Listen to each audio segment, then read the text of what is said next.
म विश्वकर्मा हाल सिडनी विश्वविद्यालयमा अनुसन्धान गर्दैछु भने अस्ट्रेलियन कलेज अफ एप्लाइड साइकोलोजीमा टिचिङ गर्दैछु। त्यो लगायत नेपालको समसामयिक दलित आन्दोलन पनि योगदान पुर्याउँदै आएको छु, यहाँलाई थाहा नै छ।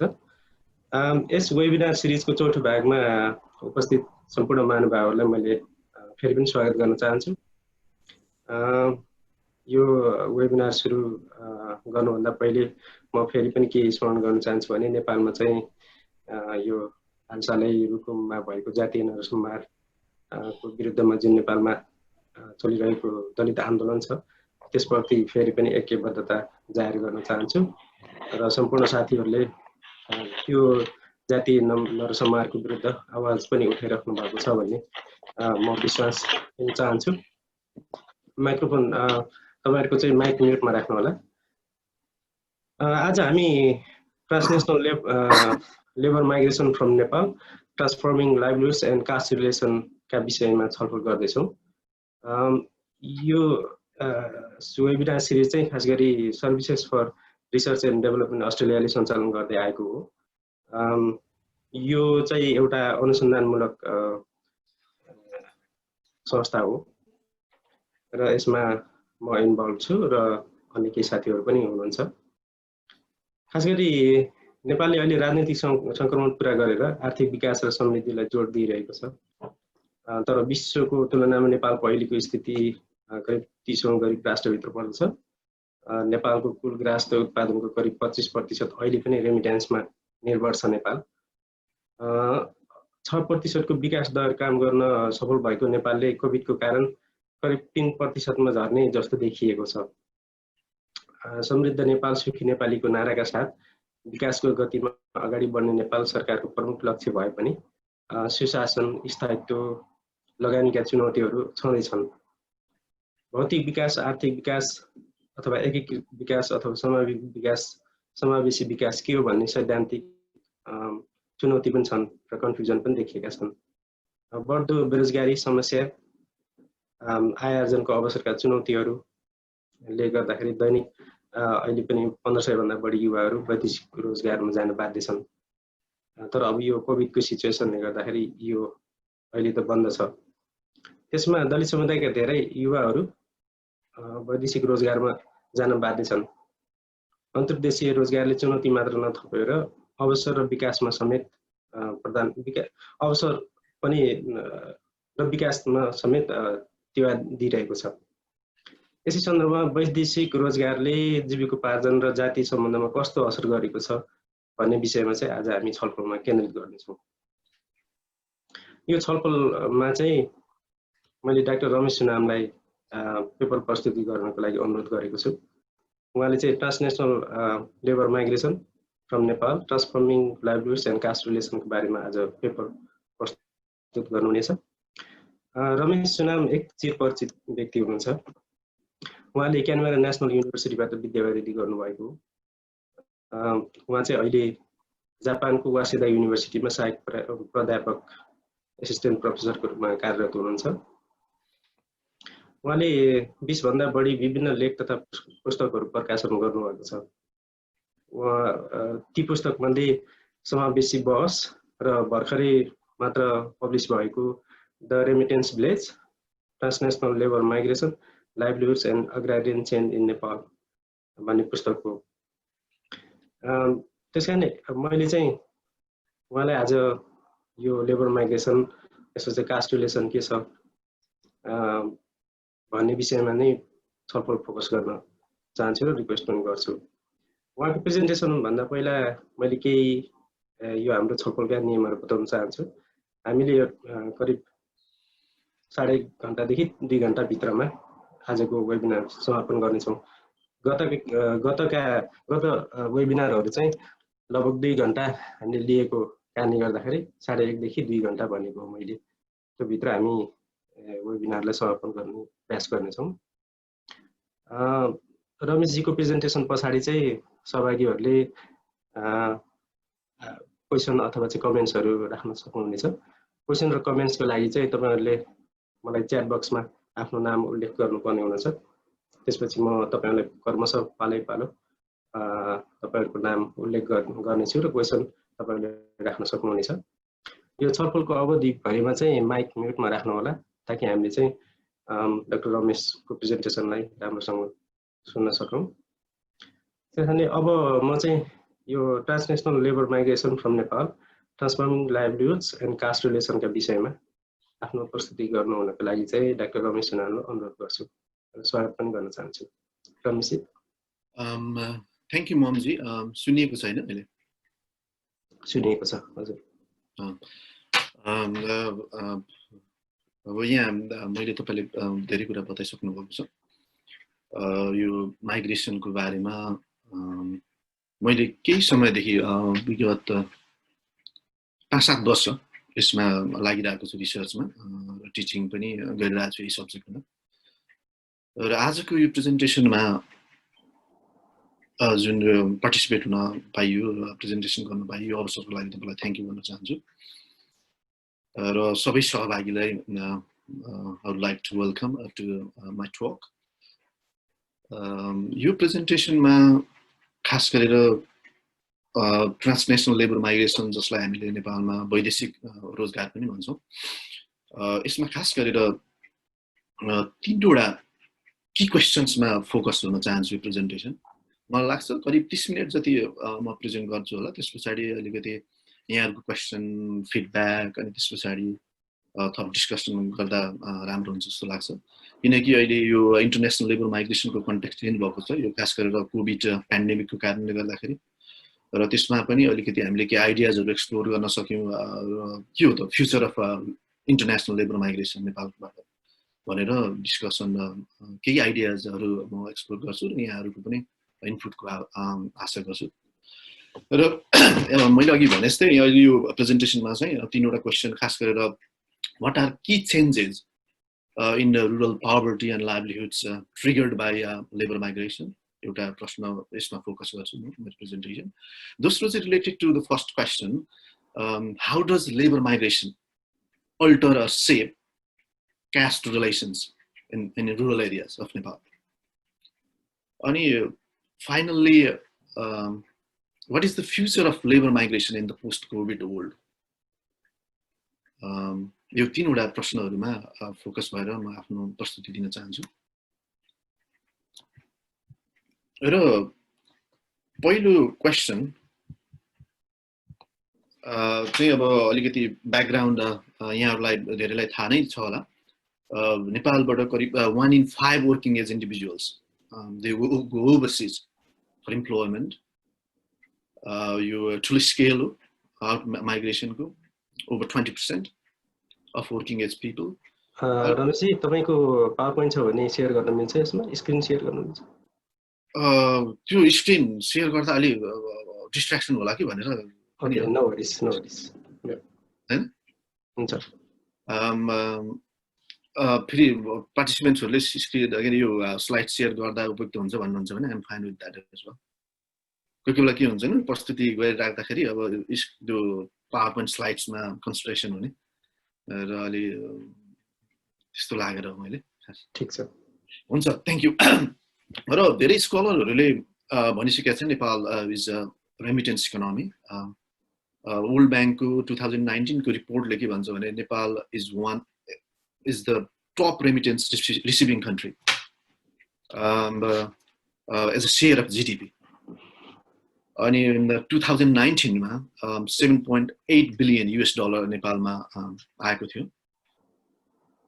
र अर्को यसको नेपालको लेबर माइग्रेसनको एउटा फिचर के हो भने हाईली मेल डोमिनेटेड, हाईली मेल रिप्रेजेन्टेड ट्रान्सनेशनल लेबर माइग्रेसन छ।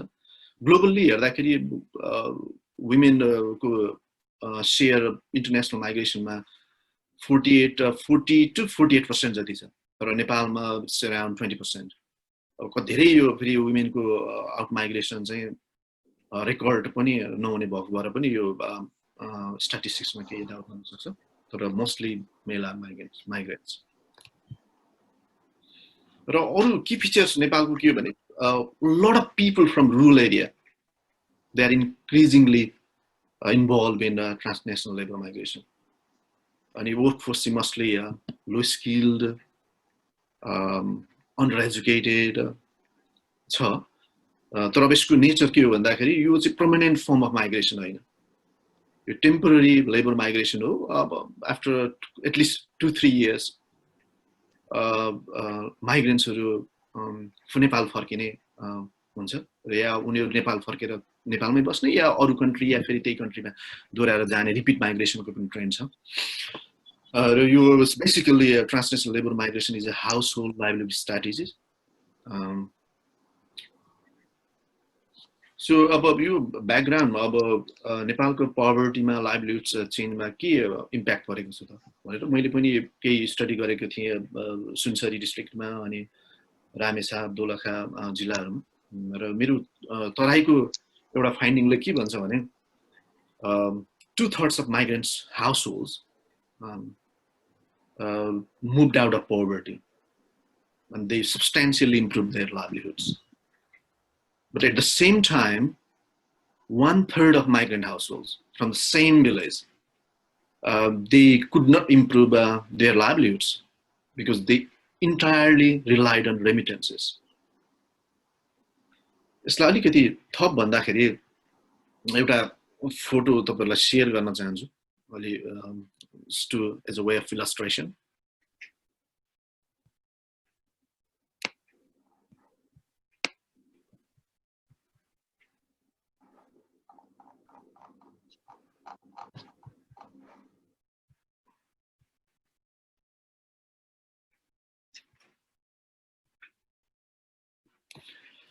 यो दुईटा यहाँ हाउसहोल्ड देख्नुहुन्छ, एउटा पुअर एउटा रिलेटिभली बेटर अफ।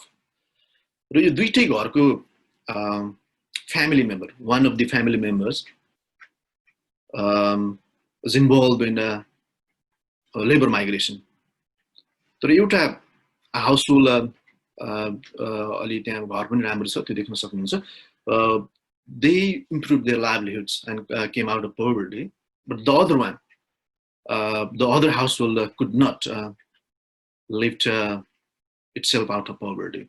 यसको चाहिँ के छ भने रेमिटेन्स दुईटै हाउसहोल्ड इन्टरनेसनल लेबर माइग्रेसनमा भए पनि जुन हाउसहोल्डले आफ्नो चाहिँ जीविकोपार्जन लाइभलीहुड्समा इम्प्रुभमेन्ट ल्यायो, त्यो चाहिँ कारण के थियो भन्दाखेरि त्यो घर चाहिँ रेमिटेन्सेसमा मात्रै रिलाइ थिएन। उनीहरुको आफ्नै जग्गा थियो अनि उनीहरु चाहिँ they were involved in agriculture and other activities, businesses in their own village. So the combination of remittances and local incomes helped them to improve their livelihoods. Orko जुन less successful household entirely relied on remittances for food security, for educating their children and covering other health expenses. त्यो भएको भएर अरु local income पनि त्यो घरको आफ्नै जग्गा नहुने, खेतीपाती नभएको भएर उनीहरुले खाना पनि रेमिटेन्सबाटै किन्नु पर्ने, सबै एक्सपेन्सेस रेमिटेन्सबाटै किन्नु पर्ने भएको भएर they could not accumulate land and other assets and get involved in the other economic activities. They have remained poor.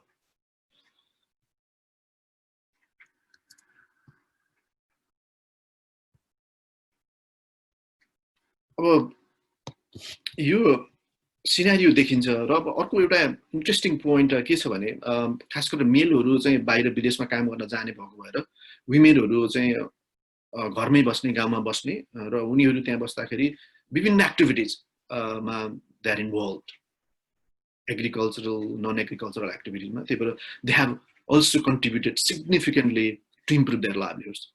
Generally यो रिपोर्टहरुमा के देखिन्छ भने आर्टिकलहरुमा poverty reduction is highly attributed to remittances. तर अब यो यदि जो घरमा बसिरहेको लेफ्ट बिहाइन्ड जसलाई पनि भन्छन्, कोड गर्छु, लेफ्ट बिहाइन्ड फ्यामिली मेम्बर्सहरु इकोनोमिक एक्टिभिटिज या अरु एक्टिभिटिज, हाउसहोल्ड एक्टिभिटिजमा इन्भल्भ नहुने हो भने रेमिटेन्स मात्रैले नेपालको पोभर्टी घटेको होइन। जुन घरहरु चाहिँ रेमिटेन्समा मात्र रिलाइ गरेका छन् उनीहरुको लाइभलीहुड्स सिग्निफिकेन्टली इम्प्रुभ भएको देखिदैन। त्यही भएर यसमा जेन्डर एस्पेक्ट पनि छ। र अब अर्को चाहिँ मेरो एउटा फिल इनसाइट के हो भने lot of households they fell into livelihood impoverishment or poverty after they were involved in the international labor migration. त्यो भनेर मैले के भन्न खोजेको भने केही घर फ्यामिलीहरुले उनीहरुको अवस्था सुधार गरे तर यस्ता घरहरु घरधुरीहरु घर फ्यामिलीहरु पनि थिए जसले चाहिँ आफ्नो पहिलाको स्ट्याटस पनि मेन्टेन गर्न गाह्रो भयो उनीहरु चाहिँ झन गरिब हुँदै गइरहेका थिए किन भन्दाखेरि धेरै कति यो इन्टरनेशनल माइग्रेन्ट्सहरु खास गरेर मलेसिया यो गल्फ स्टेट्सहरुमा उनीहरुको तलब पनि कम हुने र सेभिङ गर्न कतिलाई गाह्रो भइरहेको र कति चाहिँ माइग्रेन्टहरु चाहिँ बीचमै नेपाल फर्किन पर्ने उनीहरुको कम्पनीहरुले उनीहरुलाई चाहिँ जागिरबाट निकाल्ने वा चाहिँ कम घण्टा काम दिने यो अवस्था छ र खास गरेर अलिकति ओभर टाइम वर्क नहुने माइग्रेन्ट्सहरु खास गरेर मलेसिया अनि गल्फ स्टेटमा त उनीहरुले यो सेभिङ धेरै गर्ने त सम्भावना कम छ त्यो भएको भएर यस्ता केसहरुले गर्दाखेरि कति घरहरुले चाहिँ नेपालमा उनीहरुले त्यो लोन जुन लिएको विदेश जानलाई त्यो तिर्न पनि they had to sell their property land and all त्यो भएको भएर त्यो भएको ल्यान्ड पनि बेचेर अब विदेश गएको पैसाको चाहिँ ऋण तिर्नु पर्ने अवस्था आएपछि उनीहरुको अवस्था झन बिग्रिदै गइरहेको देखिन्छ र यो एस्पेक्ट चाहिँ नेपालमा अझै धेरै रिसर्च गर्नुपर्ने अवस्था देखिन्छ कम रिसर्च छ यसमा र अब यो फर्स्ट क्वेशन जुनमा मैले चाहिँ यो लेबर माइग्रेसनको role in poverty and livelihood लाई चाहिँ म एम कन्क्लुड गर्न चाहन्छु तीनवटा पोइन्ट हाइलाइट गरेर एउटा चाहिँ यो migration is creating a condition for poverty reduction but at the same time it is also creating new forms of poverty this is very important it is source of both poverty reduction and poverty production अब यसको scale चाहिँ अब empirical question होला तर धेरै स्टडिजहरुमा यो देखिन्छ अब र second point, it was not only remittances alone that contributed to poverty reduction. It was it played a role, but the complementary role of agriculture and other sources of income in rural areas should be considered. And at the same time, I also want to focus on the role of women who are left behind. And they are involved in different activities, and many call it feminization of agriculture or feminization of rural labor. So the combination of this rural feminine labor and remittances both have contributed to livelihoods improvement in rural areas. Our second question ma jana chahanchu. Second question चाहिँ के भन्दाखेरि how does labor migration shape caste relations? खास गरेर यो दलितहरु विदेशमा काममा जाँदाखेरि गइसकेपछि नेपालमा के चेन्ज भयो के यसले कास्ट बेस्ड डिस्क्रिमिनेसन अनि जुन खालको एउटा एडभर्स एक्सप्लोइटेटिभ लेबर रिलेशन्स थियो रुरल एरियामा के यसले चेन्ज ल्यायो या ल्याएन अब यसमा मैले अलि अगाडि नै रिसर्च गरेको थिएँ त्यसको फाइन्डिङ प्रस्तुत गर्छु र यसमा अहिले केही रिसर्चहरु खास गरेर कृष्ण अधिकारी जी अनि त्यसपछि डेभिड गेलनर उहाँहरुले पनि गर्नुभएको छ खास गरी रुरल अर्बन माइग्रेसन यो इन्टरनेशनल माइग्रेसनमा यो पेपरहरु पब्लिश पनि भइसकेका छन् र यसमा के देखिन्छ भन्दाखेरि यो लेबर माइग्रेसन खास गरेर दलितको केसमा चाहिँ यो चाहिँ एउटा it's not they are migrating Dalits are migrating not because of economic needs large number of Dalits, they are migrating to distance themselves from discrimination and other forms of exploitative labor relations in many rural areas. खास गरेर दुईटा study मेरो आफ्नै र यो जगन्नाथ अधिकारी अनि अरूले पनि गर्नुभएको छ के देखिन्छ भने मेरो रिसर्चले के देखाउँछ भने एउटा भिलेजको 2/3 of Dalit households of the total Dalit household they were involved in the transnational labor migration. Despite they are poor and they have poor social networks. यो विदेश जाने त्यति सजिलो छैन ऋण लिनेदेखि लिएर त्यसको जानकारी लिनेदेखि लिएर पासपोर्ट बनाउनेदेखि लिएर धेरै स्टेप्सहरु छन् त्यस्तो हुँदा हुँदै पनि धेरै दलितहरु चाहिँ गइरहेका छन् खोटाङको एउटा स्टडीले त्यही देखाउँछ अरु स्टडीले पनि त्यो भएर किन चाहिँ despite structural constraints they are increasingly involve भन्दाखेरि एउटा त लाइभलीहुड्स निड्सको पनि कुरा हो तर अर्को चाहिँ यो डिस्क्रिमिनेसन यो एउटा चाहिँ जुन बाली गरे प्रथादेखि लिएर विभिन्न यो लो वेजमा काम गर्नुपर्ने अदर यो डिस्क्रिमिनेसनहरू जुन छ त्योबाट पनि खालको चाहिँ they want to be detached at least for some years त्यो देखिन्छ माइग्रेसनमा। तपाईँ इम्प्याक्टको हिसाबले चाहिँ म केही स्लाइड्स सेयर गर्न चाहन्छु।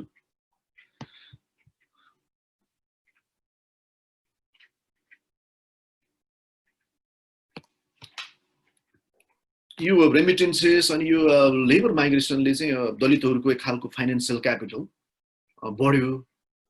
बढेको देखिन्छ किनभने कति गाउँमा त दलितहरूले 1 लाख धेरै दलितहरूले 1 लाख पैसा खेलाउने भनेको 50,000 1 लाख पैसा चलाउने भनेको एकदमै रियर थियो।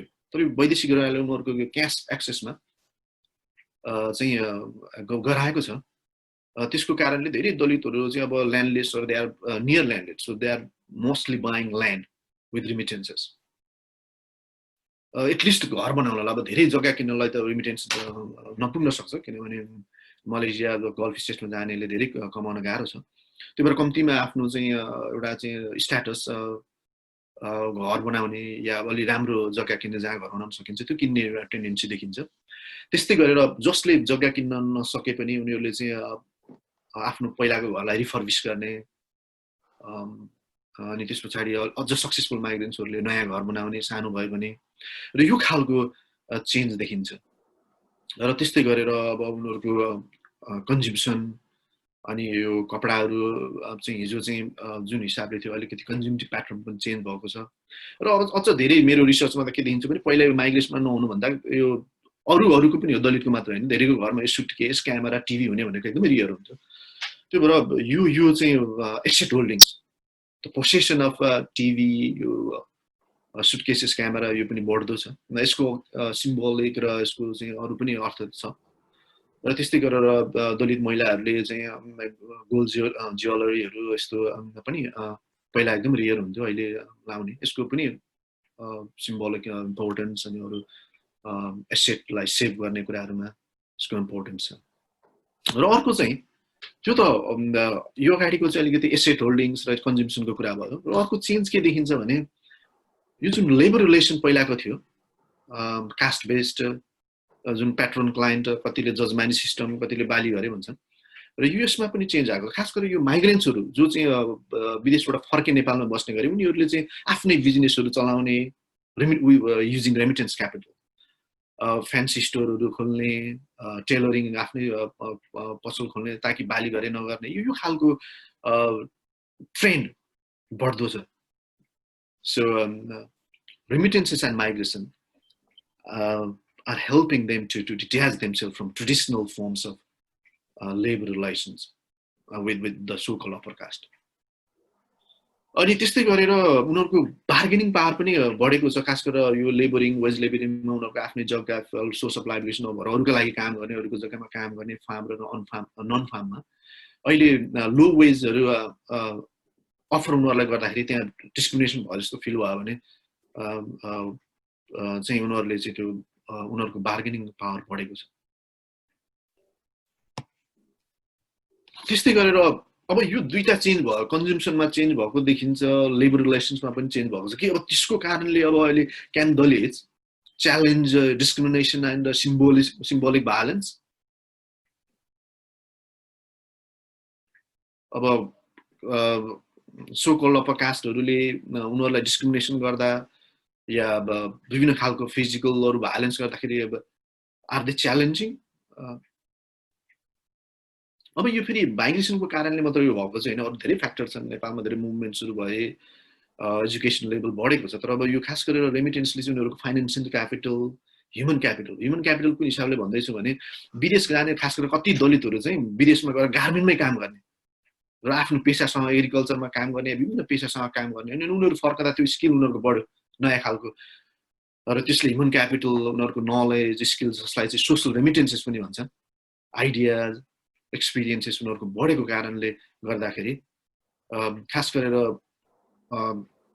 गाउँमा अप्पर कास्टहरूले चाहिँ अलिकति हेप्न खोज्दाखेरि त्यसलाई चाहिँ च्यालेन्ज गर्ने त्यो खालको टेन्डेन्सी देखिएको छ र अहिले हिजो त धेरै केसमा दलितहरूलाई तँ भनेर सम्बोधन गर्ने काम अहिले पनि यो छ तर अब कति विदेश गएर फर्केकाहरूले मसँगको इन्टरभ्यूमा उनीहरूले चाहिँ अझै मलाई तँ भन्दैनन् हामीलाई कम्तीमा तिमी भन्ने खालको यो खालको चेन्ज देखिन्छ भन्ने छ हैन र त्यस्तै गरेर पहिला दलितहरूले पनि because they had to rely on the upper caste so called upper caste for their livelihoods कामको लागि विभिन्न हिसाबले त्यही भएर they used to display high level of I would say excessive deference or servility to the upper caste. But अहिले यो चाहिँ it's dwindling, it's disappearing यो खालको tendency. र यो चाहिँ यहाँसम्म चाहिँ अब यो दोस्रो क्वेसन जुन थियो whether labor migration is changing caste and social relations or not भन्ने अहिले यसलाई यही राखेर अब मेरो लास्ट क्वेसन तिर लाग्छ त्यो चाहिँ अलिकति यो फ्युचर अफ लेबर माइग्रेसन के हो नेपालबाट अब यसमा चाहिँ मैले धेरै काम गरेको छुइनँ तर अलिकति आइडियाहरू चाहिँ एक्सप्लोर गर्ने गरेको छु र अघि पनि सुरुमा भने यहाँहरूको इनपुट अनि त्यसपछि यहाँहरूको डिस्कसन अहिले पछाडि हामीले गर्छौँ त्यसले यो यसमा कन्ट्रिब्युट गर्छ जस्तो लाग्छ थर्ड क्वेसनमा र यो स्लाइड थर्ड क्वेसन के भन्दाखेरि त्योभन्दा अगाडि जुन अहिले मैले कास्टको कुरा गरेँ यो चाहिँ journal of ethnic and migration स्टडिजमा पब्लिस भएको छ marginalise Dalits in the international labour migration reconfiguring the economic and social relations in Nepal भनेर यो अनलाइन पनि उपलब्ध छ यहाँहरूले लाइभ पिडिएफ डाउनलोड गर्न गाह्रो भएको खण्डमा कन्ट्याक्ट गर्न सक्नुहुन्छ मलाई र अब थर्ड क्वेसन थर्ड क्वेसन के भन्दा what is the future of labour migration from Nepal in the post covid world अहिले के देखेको छ भने धेरै कामदारहरूको चाहिँ जागिर जाने वा उनीहरूको कामको चाहिँ आवक घट्ने ओभर टाइम नपाउने यो खालको चाहिँ टेन्डेन्सी देख्यो कति नेपाल फर्किन खोजिरहेको अवस्था छ तर अब अझै हामीले यहाँ के बुझ्नुपर्ने छ भने धेरै जो नेपाल फर्किन खोज्ने चाहिँ जो चाहिँ त्यहाँनिर अलिकति अनडकुमेन्टेड अनअथराइज्ड हिसाबले बसिरहेका थिए जसको लिगल स्ट्याटसमा प्रब्लम थियो इलिगल त भन्दिनँ तर अब लिगल स्ट्याटसमा प्रब्लम थियो भिजामा प्रब्लम थियो उहाँहरू अझ धेरै नेपाल फर्किने अवस्थामा हुनुहुन्छ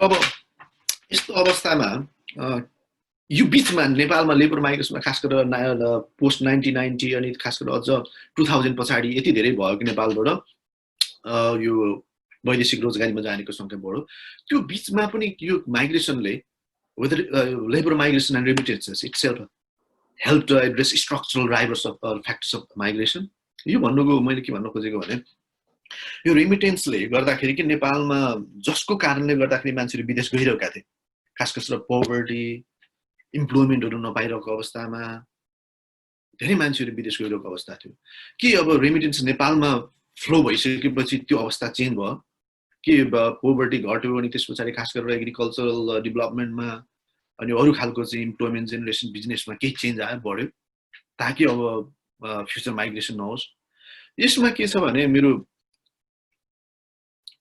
फाइन्डिङ धेरै खास गरेर तराईमा अनि पहाडमा पनि धेरै ल्यान्ड चाहिँ बिकज अफ द यो shortages of labor, increasing wages in rural areas. यो कारणले चाहिँ productive fertile land पनि चाहिँ अहिले बाँझै राखेको छ. It has been left uncultivated. अनि हामीले देख्छौं food import has risen so much. त्यो अहिले चाहिँ नेपाल र इन्डिया खास गरेरको ट्रेड डेफिसिट नै बढेको छ. त्यो भएको भएर यो माइग्रेसनले खास गरेर रेमिटेन्सले मान्छेहरूले चाहिँ त्यसमा रिलाइ गर्ने खेतीपातीमा लेबर सर्टेज भएको भएर कम भएको भएर यो बढ्दो ट्रेन्ड छ पहाडमा पनि तराईमा पनि. यसले गर्दाखेरि एग्रिकल्चरल प्रोडक्सन चाहिँ घट्दो छ. र खास गरेर यो रेमिटेन्सले के गरायो भन्दाखेरि I have said deactivation of agriculture. यो भन्नुको अर्थ चाहिँ मान्छेहरूले पुरै जग्गा बाँझो राख्ने भन्दा भने केही बाँझो राख्ने जग्गा अनि अर्को टेन्डेन्सी चाहिँ क्रपिङ इन्टेन्सिटी घटाउने पहिला अब त्यो प्रोडक्टिभ ल्यान्डमा चाहिँ 3 वटा चाहिँ बाली लगाउन 2 वटा मिल्थ्यो भने अहिले एउटा मात्रै बाली लगाइदिने so we can see reduction in cropping intensity अनि त्यस्तै गरेर पहिला चाहिँ आफ्नो जग्गाको फर्टिलिटी कसरी बचाउने प्रोडक्टिभ कसरी बनाउने जुन एफोर्ट थियो त्यो अहिले एफोर्ट लगाइएको छैन र त्यस्तै गरेर यो जसलाई नेपालमा प्लटिङ भनिन्छ अहिले यो खास गरेर ल्यान्ड कमोडिफिकेसन यो ल्यान्ड स्पेकुलेसन यो बढ्दो छ खास गरेर जसले चाहिँ म एग्रिकल्चरमै लाग्छु भने धेरै प्रोडक्टहरू उत्पादन गर्छु भनेर खोज्छ उसले जग्गा किन्न खोज्यो भने गाह्रो छ किनभने जग्गाको भाउ यति महँगो छ गाउँकै धनी मान्छेलाई पनि धेरै जग्गा किन्नलाई गाह्रो छ यो अवस्था छ र त्यस्तै गरेर मैले अघि पनि भने यो खास गरी स्पेकुलेटिभ ल्यान्ड मार्केटको कारणले गर्दाखेरि तराईमा खास गरेर जग्गाहरू चाहिँ प्लटिङमा जाने अनि त्यहाँ काम गरिरहेका पहिला चाहिँ सेयर क्रपर्स यो ल्यान्डलेस फार्मर्सहरूलाई उनीहरूलाई चाहिँ त्यो जग्गामा काम गर्न नदिने फर्म अफ डिस्पोसेसन पनि देखिन्छ र अब केही ठाउँमा फेरि यो माइग्रेसनको कारणले खास गरेर ल्यान्डलेस पिजन्स र ल्यान्डलेस हाउसहोल्ड्सहरूले चाहिँ सेयर क्रपिङ गर्ने अवसर पनि पाएको देखिन्छ खास गरेर एब्सेन्टी जुन ल्यान्डलर्डिजम छ या लेबर सर्टेज छ यसको कारणले गर्दाखेरि तर धेरै हदसम्म चाहिँ उनीहरूलाई पनि गाह्रो छ किनभने यो सेयर क्रपिङमा को जुन सिस्टम छ 50% यता कल्टिभेटर या फार्मरले पाउने अनि ल्यान्ड ओनरले 50% पाउने चाहिँ इट्स भेरी एक्सप्लोइटेटिभ यो चाहिँ डजन्ट बेनिफिट सेयर क्रपर्स त्यो चाहिँ रिसर्चको क्रममा धेरैले भनेको अवस्था त्यो भएर सेयर क्रपिङ गर्न चाहने पनि अहिले कस्ट चाहिँ बढी भएको वेजको एग्रिकल्चरल वेजेसले गाह्रो छ महँगो छ त्यो गर्नलाई बेनिफिसियल छैन अब यो हिसाबले गर्दाखेरि यो माइग्रेसनले नेपालको स्ट्रक्चरल जुन ड्राइभर्स अफ माइग्रेसन इट्सेल्फ जुन छ त्यसलाई एड्रेस गर्नको लागि it has not played a significant role. Rather, it is exacerbating the structural drivers of migration. Really, जुन माइग्रेसनले पोभर्टी र अरू यो स्ट्रक्चरल जुन एग्रिकल्चरलाई राम्रो बनाउन सक्थ्यो तर झन् चाहिँ यो कृषि अनि अरू रुरल इकोनोमिक अवस्था बिग्रिदो छ त्यसको कारणले झन् माइग्रेसन थप हुनको लागि चाहिँ कन्डिसन क्रिएट गरेको छ त्यसलाई चाहिँ यसलाई क्युमुलेटिभ कजेसन पनि भन्ने गरिन्छ र यो अवस्था छ त्यो भएको भएर यो माइग्रेसनले रेमिटेन्सले फेरि थप मान्छेहरूको माइग्रेसन हुनलाई रोक्नलाई खासै रोल खेलेन र अब के whether the government or the state has done anything in the last 10-15 years अब त्यो हेर्दाखेरि के देखिन्छ भने गभर्नमेन्टले पनि यो लास्ट 10-15 yearsमा सिग्निफिकेन्टली त्यस्तो स्ट्रक्चरल रिफर्म्स एग्रेरी रिफर्म्स केही गर्न सकेन त्यसको कारणले नै अहिले यो एग्रिकल्चरल डेभलपमेन्ट यो जग्गाहरू बाँझो रहने अनि rural economy businesses non agricultural बिजनेसहरू पनि त्यस्तो धेरै राम्रो नफुस्टाएको धेरै चाहिँ यो चाहिँ it is to do with the policy of the government Nepal government अब अहिले यो पोस्ट कोभिड यो आइसकेपछिको यो पेन्डेमिक महामारी पछाडिको अवस्थामा गभर्नमेन्टले के गर्ने चाहिँ यसो संकेत देखाएको छ तर अब समग्रमा भन्दाखेरि अब आशावादी हुने ठाउँ चाहिँ कम छ अहिले यो गभर्नमेन्टले यो ल्यान्ड ब्याङ्क भन्ने जुन पोलिसी ल्याएको छ अब इट इज भेरी इनोभेटिभ के भनिरहेको छ त्यो सुन्न पाइन्छ तर अब यसको चाहिँ यसलाई अलिकति धेरै जसरी आयो ब्याङ्क भन्ने बित्तिकै यसको मोडल हेर्दाखेरि मैले क्विक हेर्दाखेरि के देखिन्छ भने यसले चाहिँ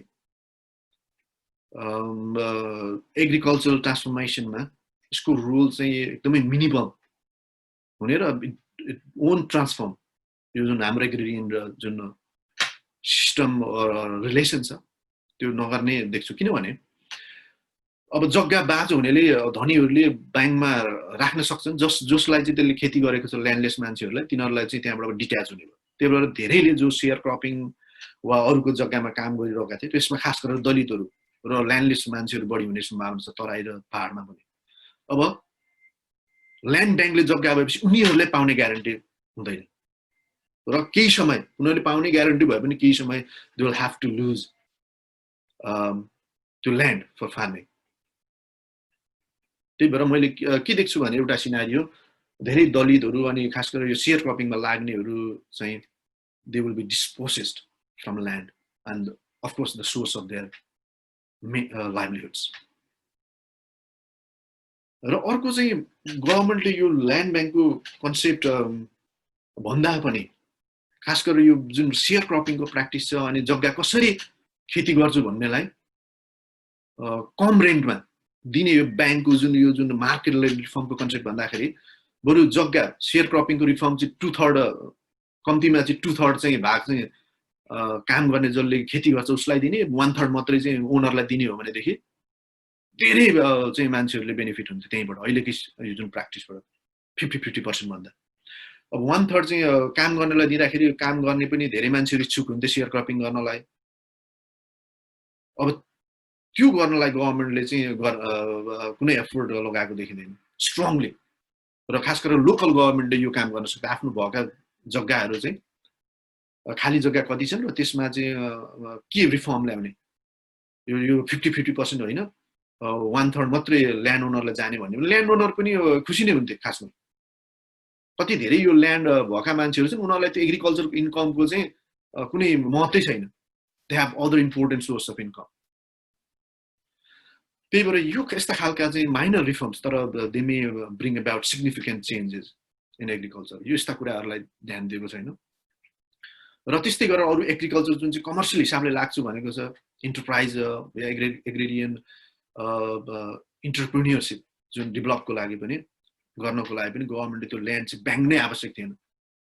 सामान्य रिफर्म गर्दाखेरि जग्गालाई कसरी चाहिँ थोरै रेन्टमा चाहिँ बाँझो जग्गा चाहिँ जसले खेती गर्छु भन्दा उसलाई चाहिँ उनीहरूले ल्यान्ड जुन खालको लिजिङको प्र्याक्टिसलाई मात्रै सजिलो बनाउँदा पनि राम्रो हुन्छ। अहिले यो ल्यान्ड ब्याङ्कमा मात्रै फोकस गर्ने हो भनेदेखि यो पनि यसले पनि केही हदसम्म काम गर्छ केही ठाउँमा।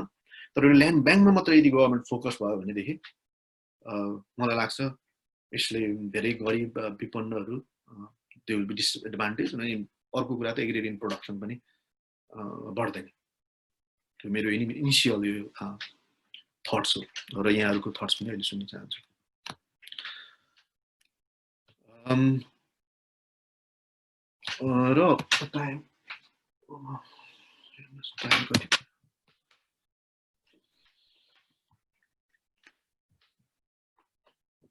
र अब छोटोमा भन्दाखेरि यो नेपालमा चाहिँ एग्रिकल्चरल रुरल डेभलपमेन्टको लागि स्कोप छ। तर यसको चाहिँ यो अब फ्युचर माइग्रेसन के हुन्छ भन्ने कुरा चाहिँ गभर्नमेन्टको अब आउँदो पोलिसीले डिटरमाइन गर्छ। नत्र भने विदेशमा पनि के छ भने 3-4-5 वर्ष पछाडि the whole economy will recover. मलाई के लाग्छ 3 to 5 इयर्समा त्यो भएपछि there will be again a demand for international labour. नेपालको जस्तो सस्तो लेबरको लागि खास गरेर अहिले भइरहेका देशहरूमा मलेसिया अनि त्यस पछाडि गल्फ स्टेटहरूमा फेरि इकोनोमी रिबाउन्स भइसकेपछि डिमान्ड हुन सक्छ। त्यो सम्भावना नकार्न सकिँदैन किनभने धेरै ग्लोबल फर्म्सहरू चाहिँ यो एसियामा आउने चिप लेबरको लागि अनि उनीहरूको लागि चाहिँ प्रफिटको लागि चिप लेबर त आवश्यक हुन्छ जब इकोनोमी रिकभर हुन्छ। त्यो भएर नेपालको लेबरको माग फेरि 3 देखि 5 वर्ष या 3 to 5 इयर्स पछाडि चाहिँ बढ्न सक्छ। त्यही भएर नेपालबाट फेरि माइग्रेसन अहिले रोकिए पनि बढ्ने सम्भावना देख्छु। खास गरेर लेबर हङ्ग्री कन्ट्री जापान अनि त्यस पछाडि कोरिया यिनीहरूलाई चाहिँ फरेन लेबर आवश्यक पर्छ। अब जापानले त अहिले यो इन्टरनेसनल जो माइग्रेन्ट्सहरू छन् यहाँ जापानमा भएको उनीहरूलाई पनि रिलिफ प्याकेजमा चाहिँ समावेश गरेर आफ्नो नागरिकलाई मात्रै जति पैसा दिएको थियो 1 लाख रिलिफको हिसाबले माइग्रेन्टहरूलाई पनि दियो। त्यसको अर्थ के हो भन्दाखेरि उनीहरू माइग्रेन्टहरूलाई चाहिँ लेबरहरूलाई यहीँ राख्न चाहन्छन् र थपलाई ट्र्याक गर्न चाहन्छन् किनभने जापानमा there is a shortages of labour. यहीँको पपुलेसन डिक्रिजिङ छ, एजिङ सोसाइटी छ। त्यो हिसाबले र यो धेरै कुराहरू चाहिँ मेरो अघि पनि ममजीले भन्नुभयो। यो मैले I have recently publish this book remittance village the transnational labour migration livelihoods and agreements in Nepal. यो चाहिँ अनलाइनमा केही चाहिँ च्याप्टरहरू ओपन एक्सेस पनि छन्, फ्रीली डाउनलोड गर्न मिल्छ।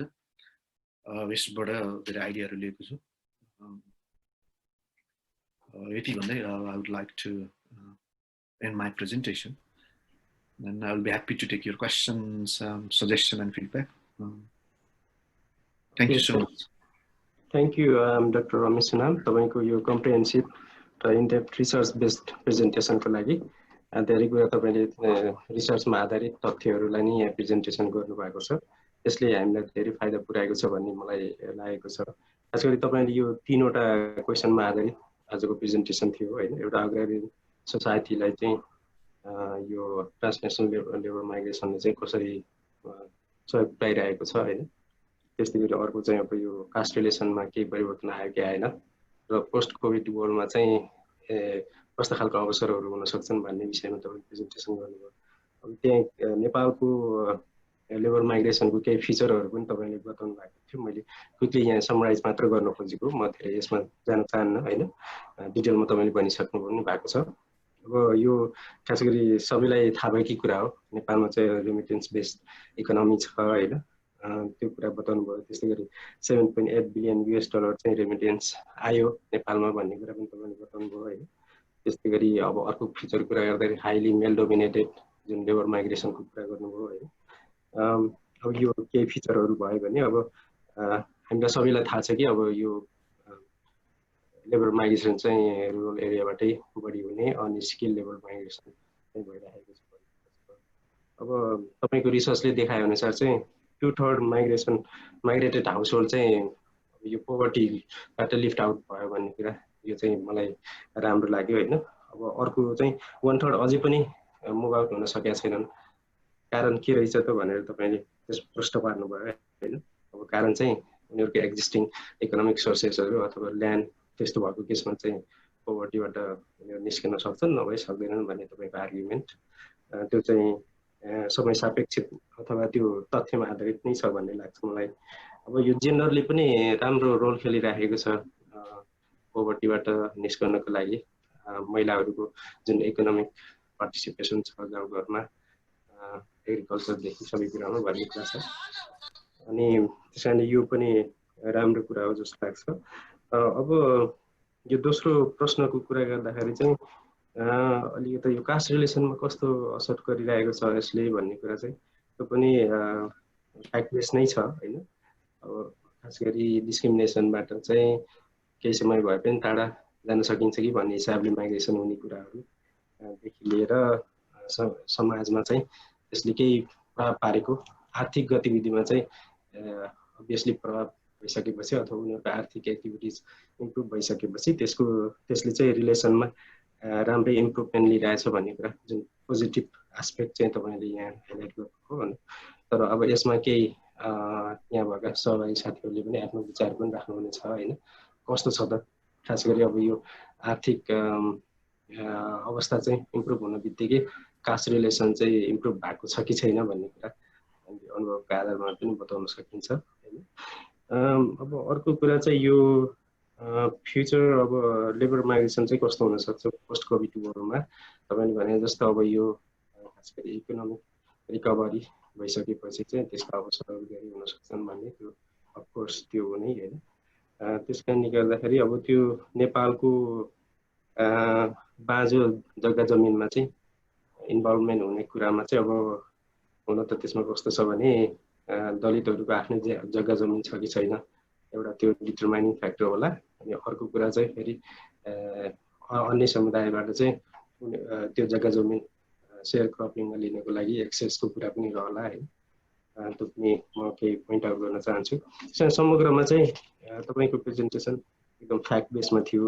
अब म चाहिँ आफूले धेरै कुरा नराखेर यहाँ उपस्थित सहभागी साथीहरूलाई चाहिँ प्रश्न र आफ्नो रिमार्क्स राख्न म अनुरोध गर्छु। र सबभन्दा सुरुमा चाहिँ हाम्रो डाक्टर पूर्ण नेपालीजी हुनुहुन्छ यहाँ, उहाँले पनि केही खास गरी ल्यान्ड राइट्सकै कुरामा चाहिँ बढी फोकस गरिराख्नु भएको छ। सोसल जस्टिस ल्यान्ड राइटमा चाहिँ उहाँको रिसर्च पनि फोकस छ हैन।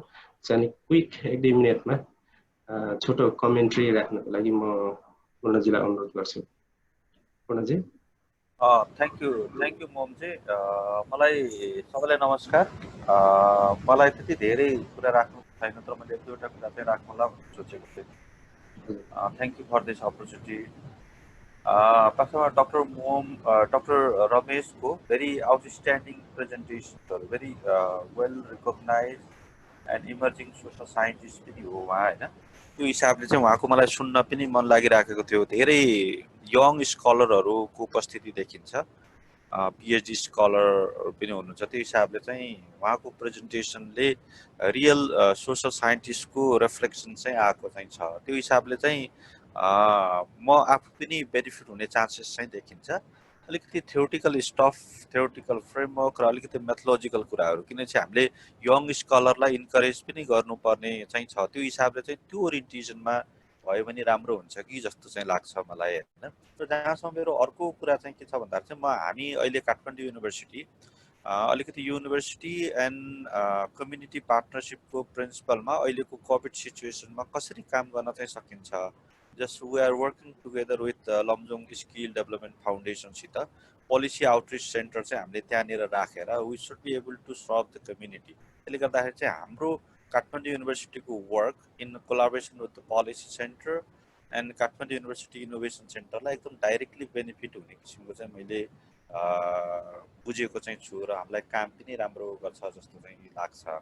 मेरो डाक्टर मोहमलाई एउटा मेरो प्रश्न चाहिँ के छ भन्दाखेरि यत्रो धेरै भेरी इनडेप्थ तपाईँको इन्साइटफुल सेमिनारहरू भइराखेको छ, वेबिनार भइराखेको चाहिँ छ, अनि एउटा पोलिसी रिकमेन्डेसन र पोलिसी म्यासेजेसहरू मलाई लाग्छ आधा पेजभन्दा बढी पनि चाहिँदैन। भनेपछि पोलिसी हाम्रो स्कलरले जुन प्रेजेन्ट गरेको चाहिँ छ, हाम्रो पोलिसी कम्युनिटीले डाइरेक्टली चाहिँ रिच आउट गर्नको निम्ति चाहिँ काम गर्ने भएको हुँदाखेरि चाहिँ त्यो काम गरिदिनु भयो भने यो वेबिनारको पोलिसी अपटेक र त्यसमा पनि राम्रो कन्ट्रिब्युसन गर्थ्यो होला जस्तो लाग्छ। मेरो थीमेटिकमा म विदिन 1 मिनट म के टुङ्ग्याउँछु भन्दाखेरि चाहिँ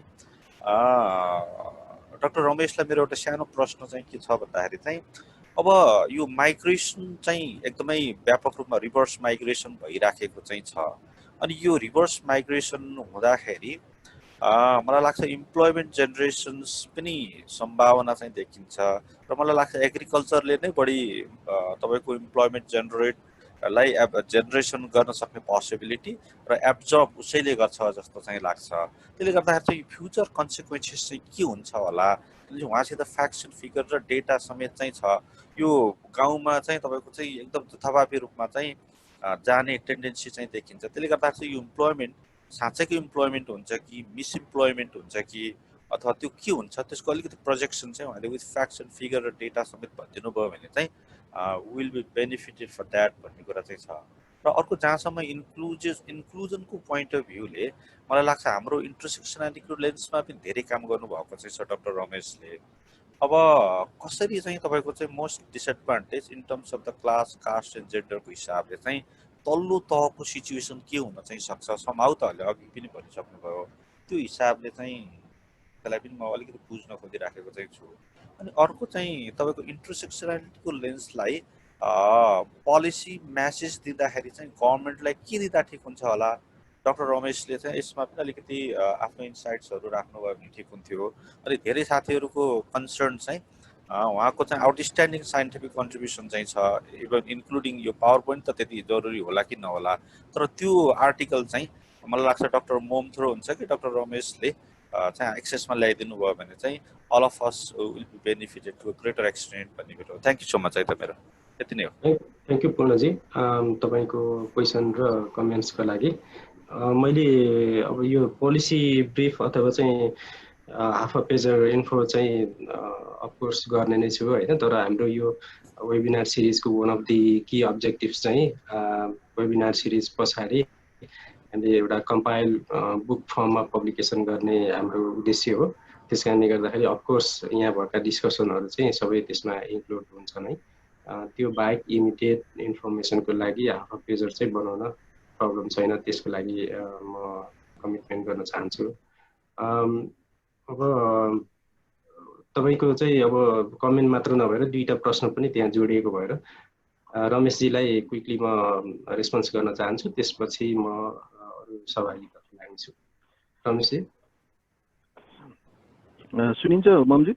हजुर सुनिरहेको छ, भिडियो अन नै गरिदिनु होला। थ्याङ्क यू पूर्णजी, तपाईँको कमेन्ट र क्वेसनको लागि। खास गरेर यो मेथोडोलोजिकल अनि थ्योरी होइन, मैले आज प्रेजेन्टेसन गर्दाखेरि फेरि अब त्यसमा ल्याइन। एउटा कारण के भने फेरि कोही कोही बेला के हुन्छ भने अब अडियन्स को हुनुहुन्छ भन्ने पनि अगाडि नै अनुमान गर्न गाह्रो होइन। त्यही भएर सबैलाई अडियन्सलाई मिल्ने गरी त्यो हिसाबले गर्ने हो। र अब खास गरेर अब यो माइग्रेसन जुन स्टडिज छ र यो रुरल स्टडिज खास गरेर यो इट्स भेरी इन्टरडिसिप्लिनरी, तपाईँलाई थाहा नै छ। र यसमा चाहिँ एउटा कुनै पर्टिकुलर एउटा थ्योरीको भित्र भन्दा पनि अलिकति धेरै मल्टिपल खास गरेर माइग्रेसन स्टडिजका थ्योरीहरू अनि रुरल डेभलपमेन्टका थ्योरीहरू लाई नै कम्बाइन गरेर यस्ता स्टडीहरू प्राय गरिन्छ र धेरैले त्यसै गर्छ। र मेथोडोलोजीमा पनि यो फिल्ड नै इन्टरडिसिप्लिनरी भएको भएर अलिकति मिक्स्ड, अलिकति कतिले चाहिँ अब स्ट्याटिस्टिकल अलि म्याक्रो लेभलको स्टडी गर्ने हुन्छ भने कतिले ग्राउन्डेड होइन अलिकति मिक्स्ड मेथोडोलोजीबाट quantitative qualitative survey household survey गर्ने।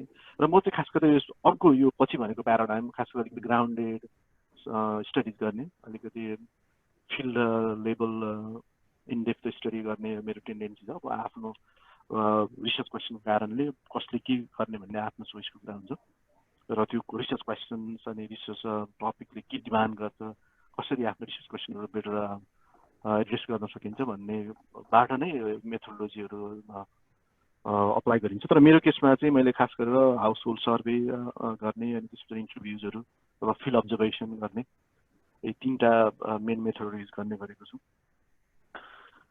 र अब के हुन्छ अब कस्तो हुन्छ भन्ने अब पोलिसीको लेभलमा चाहिँ अब मैले पनि अब यो पोस्ट कोभिड वर्ल्डको खास गरेर गभर्मेन्टले ल्याएका पोलिसीहरूलाई एकदमै माइन्युटली अझै हेरेको छ मैले। खास गरेर यो ल्यान्ड ब्याङ्क अरू कन्सेप्टहरू त मैले सरस्वती हेरेँ, त्यही भएर अलिकति डिटेल अध्ययन नगरिकन यतापट्टि लाग्नुहुन्छ है भन्ने चाहिँ मेरो वर्क इन प्रोग्रेस नै भएको भएर मेरो खासमा त्यस्तो केही सजेसन छैन। तर एउटा के चाहिँ भन्न सक्छु भने गभर्मेन्टको अहिले ल्यान्ड ब्याङ्कलाई मात्रै बढी फोकस गर्न खोजियो भनेदेखि अरू भइरहेका प्र्याक्टिसेसहरू मा के असर पर्छ र त्योबाट को चाहिँ डिसएडभान्टेज हुन्छ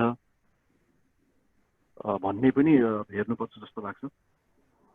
र त्यस्तै गरेर इन्क्लुजनको कुरा गर्दाखेरि अहिले खास गरेर दलितको कुरा मात्रै होइन, नन दलितहरूको पनि अहिलेको यो रुकुमको केसमा हेर्नुहोस् धेरै नन दलितहरूले दलितले भन्दा धेरै स्ट्रङली आवाज उठाइरहेको र खास गरेर सोसल ट्रान्सफर्मेसन रुरल एरियामा पनि धेरै राम्रो काम भइरहेको छ देखिन्छ। र खास गरेर यो सबै दलित नन दलित सबै कम्युनिटीहरू बाट नै डेभलपमेन्ट हुने हो होइन। त्यही भएर इन्क्लुजनको केसमा चाहिँ के चाहिँ देखिन्छ भने खास गरेर यो माइग्रेसनले एक खालको अलिकति पढेका मान्छेहरू कम पढेका भए पनि जुन खास गरेर दलित या अरू कम्युनिटीबाट पढेकै मान्छेहरू अलिकति नेटवर्क भएकै मान्छेहरू विदेश जाने भएको भएर लोकल पोलिटिकल ट्रान्सफर्मेसनमा साह्रो परेको छ। त्यहाँ बसिरहेका पनि मान्छेहरू एजुकेटेड छन् तर अब अलिकति यङ मान्छेहरू बाहिर जाने आवाज उठाउने मान्छेहरू बाहिर जाँदाखेरि यो स्टेट र चाहिँ यो सोसाइटीको खास गरेर मार्जिनलाइज सोसाइटीको जुन खालको चाहिँ कनेक्सन स्ट्रङ हुँदै जानुपर्ने हो र त्यहाँ आवाज उठाउने र त्यहाँको लोकल डेमोक्रेटिक प्र्याक्टिसमा चाहिँ पार्टिसिपेट हुने जुन हुनुपर्ने हो त्यो एकदमै घटेको देखिन्छ। अब मसँग त्यस्तो ठ्याक्कै फ्याक्ट्स एन्ड फिगर त छैन तर अब यो रिसर्चको एरिया हुनसक्छ। रमेशजी त्यसमा चाहिँ यो ल्यान्ड ब्याङ्कको कुरा छ, त्यसमा चाहिँ तपाईँको फियर्स के हो भनेर एउटा क्वेसन एड भएको छ। त्यसमा चाहिँ मेरो भन्दाखेरि अब ल्यान्ड ब्याङ्क भन्ने बित्तिकै इट्स प्रफिट ओरिएन्टेड। अब ब्याङ्क प्रफिटमा जानको लागि जसले जग्गा कमाउँछ उसलाई अलिकति बढी रेन्ट लिने नै भयो र जो वास्तविक फार्मर ल्यान्ड उसले त्यो ब्याङ्कले चाहिँ जग्गा दिँदाखेरि त्यो फार्मरको क्यापासिटी छ कि छैन भनेर पनि हेर्ने होला, खेती गर्न सक्छ कि सक्दैन।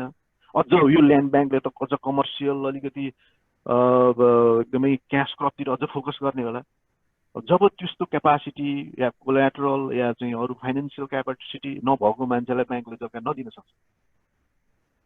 नदिएपछि यस्तोबाट चाहिँ को डिसएडभान्टेज हुन्छन् भन्दाखेरि जसको क्यापाबिलिटिज अरू एसेट कम छ वा सोसल नेटवर्क्स एकदमै विक छ त्यस्ता मान्छेहरू योबाट बेनिफिट नहुने सम्भावना हुन्छ। र अहिले जसले जग्गा खेती गरिरहेका छन् ती व्यक्तिहरूलाई पनि त्यो ल्यान्ड पाउने सम्भावना कम हुन्छ। यहाँ चाहिँ कति मान्छेहरू चाहिँ अघि पनि मैले भने उनीहरू चाहिँ यो जग्गा खेतीपातीबाट विमुख हुनुपर्ने। अवस्था आउँछ र ल्यान्ड ब्याङ्कले चाहिँ खास गरेर अलिकति जसले चाहिँ ठुलो स्केलमा खेती गर्छु भन्दा उसलाई फेभर गर्ने सम्भावना हुन्छ त्यस्तो भइरहेको अवस्थामा अब यसको मोडालिटी कसरी जान्छ यो चाहिँ हेर्नुपर्छ तर यसमा मात्रै मेरो क्वेसन के यो पनि ठिक छ लाँदा हुन्छ तर यसमा मात्रै फोकस गरेर फेरि अहिले भइरहेको सेयर क्रपिङ प्र्याक्टिसहरूलाई रिफर्म गर्ने कुराहरू अरू ल्यान्ड लिजिङका कुराहरू पनि सँगै लानुपर्छ नत्र भने एकोरो यो चाहिँ अहिले हाम्रो नेपालमा चाहिँ फुड नै खाने भात चामल नै इम्पोर्ट गर्नुपर्ने अवस्थामा हामी क्यास क्रपमा कतिसम्म जाने अहिले कति जग्गा बाँझा छन् र चाहिँ मकै कोदो गहुँ नै उमारी नरहेको अवस्थामा क्यास क्रपमा जाँदाखेरि के हुन्छ इन्टरनेसनल मार्केटका कुराहरूदेखि लिएर मार्केटमा को रिस्क सधैँ त्यहाँ रहने त्यही भएर यो सँगसँगै लानुपर्छ यो अलिकति सब्सिस्टेन्स यो खाद्यान्न उत्पादन र क्यास क्रपलाई पनि सँगै लाने र यो सेयर क्रपिङ प्र्याक्टिसलाई पनि रिफर्म गर्ने कुराहरू अनि त्यस पछाडि यो ल्यान्ड लिजिङ प्र्याक्टिसका कुराहरूलाई पनि फेसिलिटेट गर्नुपर्छ जस्तो लाग्छ तर यो ब्याङ्ककै मोडलबाट पुरै जतासुकै जुन यसलाई चाहिँ एउटा चाहिँ डोमिनेन्ट प्रोग्राम बनाएर लाँदाखेरि किनभने हामीसँग कुनै एम्पिरिकल नेपालमै लागू भएको त्यस्तै कुनै स्टडीहरू पनि भएका छैनन् कि यसले साँच्चै नेपालको एग्रिकल्चर ट्रान्सफर्म गर्छ भनेर त्यो भएको भएर अलिकति कस्टस एप्रोच लगाएर चाहिँ अगाडि बढ्नुपर्छ भन्ने मेरो थ्याङ्क यू रमेश हजुर okay thank you so much म अब क्विक रिमार्क्सको लागि डाक्टर डोनो रसाइललाई अनुरोध गर्छु यदि छ भने 1-2 मिनटभित्रमा तपाईँको सघाउनु होला म त सुन्ने नै भनेर मात्र आएको थिएँ तर रमेशजीको डाक्टर रमेशको मलाई सुन्न पनि मन थियो हाम्रो पूर्णजीले भन्नुभयो जस्तै नै हामी इन पर्सन चाहिँ भेट्ने पाउँदा भएको छैन र अलिकति कन्ट्याक्टमा पहिले भएको अहिले बिचमा त्यो पनि छुट्या छ तर के भने एकदमै राम्रो दिनुभयो first of all I would like to congratulate you on all your academic and career success. You are a young emerging professional and scientist in social science from our community, and I appreciate what you are doing, and I would like to congratulate you on what your achievements are. We are looking from you quite a bit. I would think that you would be one of the achievers among our communities. That's what I want to say. In terms of, I'd like to touch on a couple of things that you have addressed. You presented very nicely in a very, as we all know, you have done your research in a very, at a very high standard. There is no question about that. From my perspective, my experience and my perceptions on Nepal's scenario in this remittance economy is that it's going to be, actually remittance is a very traditional thing for Nepal. The word laure actually came from this remittance business. People going out for work abroad is a very historic thing. It's not a new thing for Nepalese. But what happened was during the Panchayat regime, what happened was the government restricted the movement of people in and out of the country. They didn't even give any passports. For that reason, it was interrupted. But after the democratic movement, that has been opened up. As a result, there is a massive exodus. Even now, another one caveat, one problem is that the country is not prepared to send the people out. That's simple as that. Main thing is they have no preparation. They have no. They are only the receiver. They are not the giver. The government is only the receiver. They are only the dollars, foreign exchange. They have not been able to make any preparation for sending these people out, except they have opened some employment agencies. They have contracted out some private sector, but government doesn't have. If we were to really depend on remittance, the government should have instituted one university or one big, large institution, training institutions for the people who are migrants, who aspire to be a migrant in foreign countries. That should have been the case. There is no plan in the national planning how these people go out. Only they know how to receive the money, not the other way around. Whereas it should be both ways. The economy should go both ways, the receiving and giving. Even for now in COVID, there is not really a definitive plan. They are doing everything on ad hoc basis. As a result, even bringing them for repatriation has been a great problem. So Nepal always adopts in ad hocism. That's the one thing. This idea of land bank, what I see is not a bad idea, but it is not going to be a universal thing. They will be selecting some of the, most likely, my perception is they would be selecting some areas of land which is very potential, but it is left barren because of not having labor, and they might be instituting some cooperative or some lending out to some corporate sector to do a massive scale, large scale agriculture, because food security is really a grave concern. As you mentioned already, it used to be food exporting country, grain exporting country. Now it is net importer, and basic needs Nepal cannot produce it on itself. For that reason, they need to have some plan to produce more food, basic food.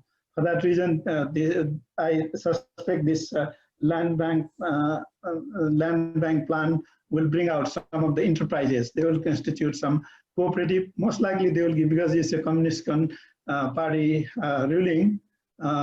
It may not be entirely private sector. It could be, I'm suspecting it could be a cooperative model. They will do, and it is not going to be for smaller marginal lands. It has to be in the massive consolidated land. That's what my perception is. And this two-thirds upliftment, two-thirds of the migrants having upliftment from the poverty, I think it is kind of a transient thing.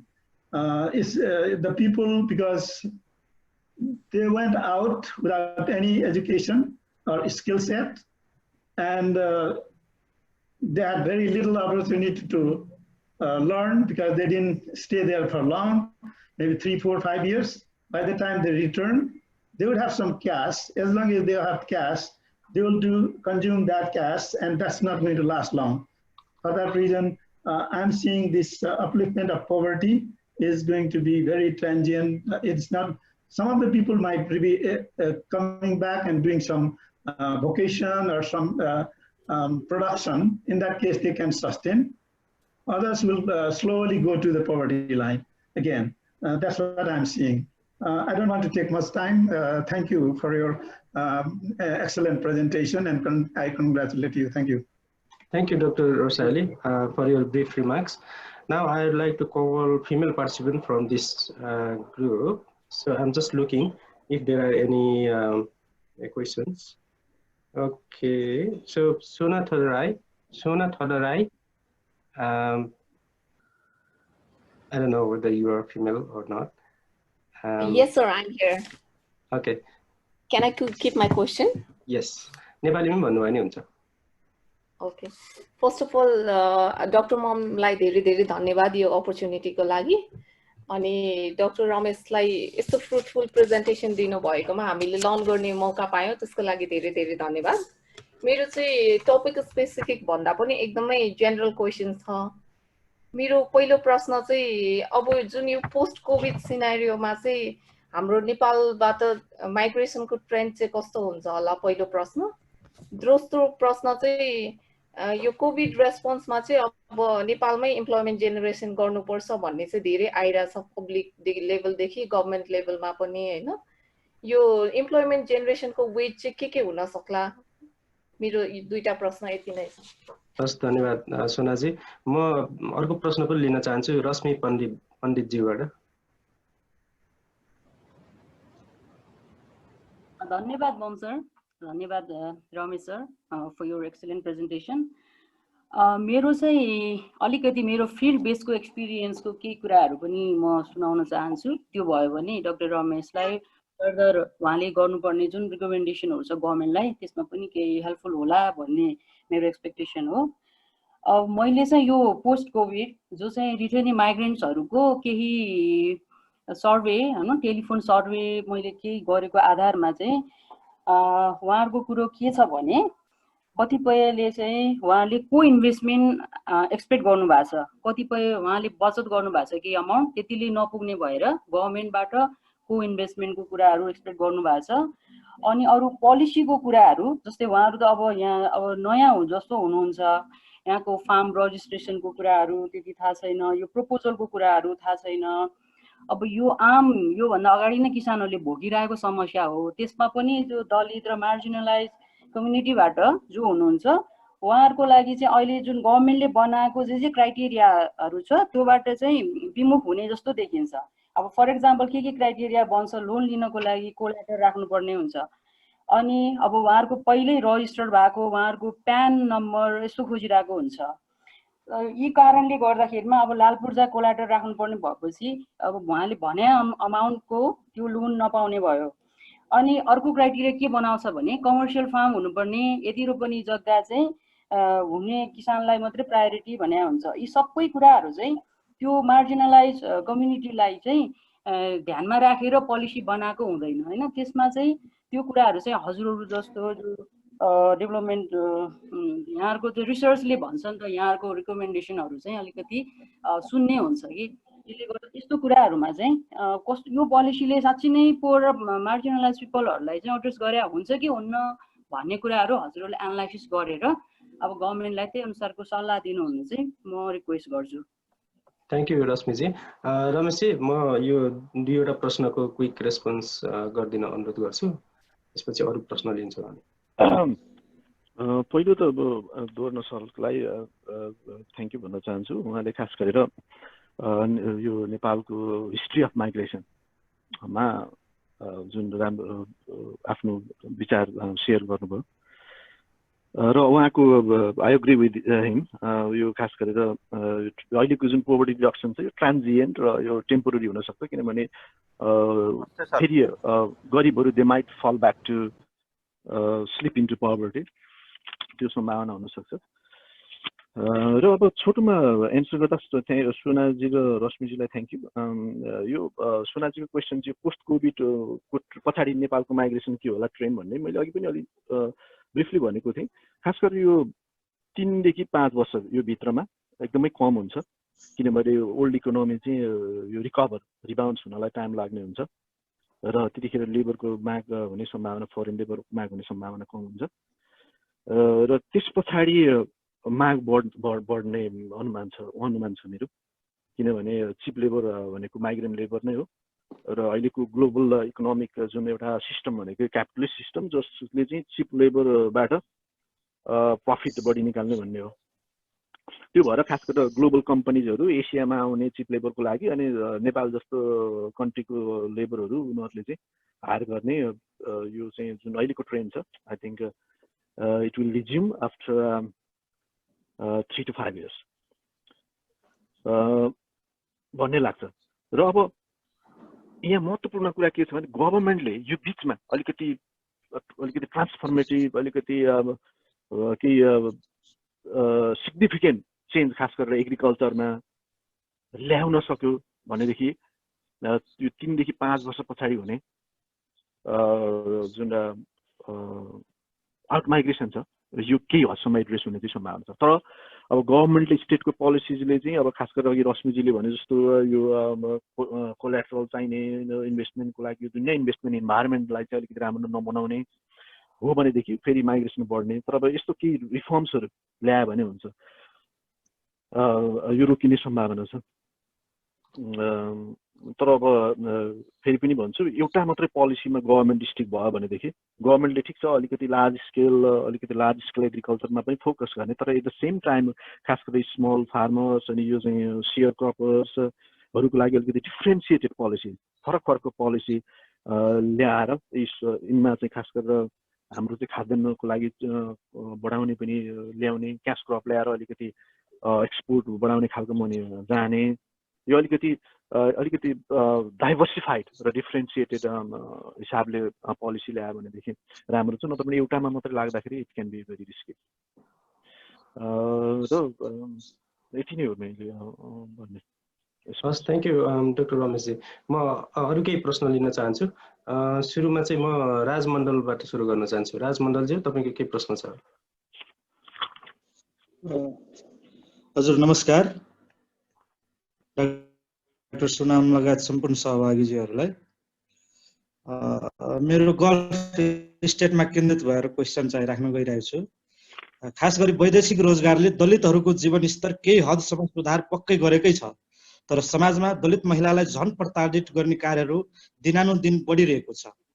दलित पुरुषहरू वैदेशिक रोजगारमा हुनाले उनको परिवारहरू पनि यहाँ प्रताडित हुने सम्भावना प्रबल भइरहेको छ, किनकि दलितहरू प्राय गरी तराईको हकमा म भन्न गइरहेको छु, साहु महाजनसँग ऋण लिएर वैदेशिक रोजगारमा गएका छन् र त्यहाँ जे जति पैसा कमाउँछ त्यो पैसा चाहिँ यहाँ ब्याज तिर्दैमा ठिक्क परेका छन् र त्यसको बदला यहाँका साहु महाजनहरूले दलित महिलालाई, त्यसको श्रीमती वा आफन्त महिलाहरूलाई जबरजस्ती तपाईको इज्जत लुट्ने काम गरिरहेको छ र त्यसका सम्पूर्ण परिवारहरूलाई नै आफ्नो मुठी र कब्जामा राखिरहेको छ, जसको एउटा हालै तपाईलाई मैले उदाहरण दिन खोजेको छु, जसको श्रीमान वैदेशिक रोजगारमा छ। हालै सिराहा जिल्लामा एक शाह थरका पुरुषले चमार थरकी 21 वर्षीय महिलालाई जबरजस्ती यौन सम्बन्ध कायम गर्न दबाब दिएकोमा सो महिलाले प्रतिकार गरेपछि महिलालाई प्रहरीकै सामुन्नेमै गाली गलौज र तपाईको कुटपिट गरिएको छ, तर दोषीलाई कारबाही गर्न प्रशासनद्वारा अहिलेसम्म पनि तपाई यो विषयमा रिसर्च गर्दा यस्ता समस्याहरू तपाई देख्नु भएको भएन?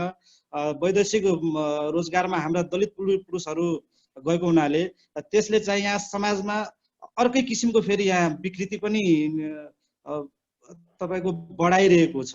उनीहरूलाई साहस मिलिरहेको छ गैर दलितहरूलाई, किनभने पुरुष छैन यहाँ, पैसा दिएको हुन्छ, झन् दिनादिन विकृति यस्ता किसिमको बढिरहेको छ।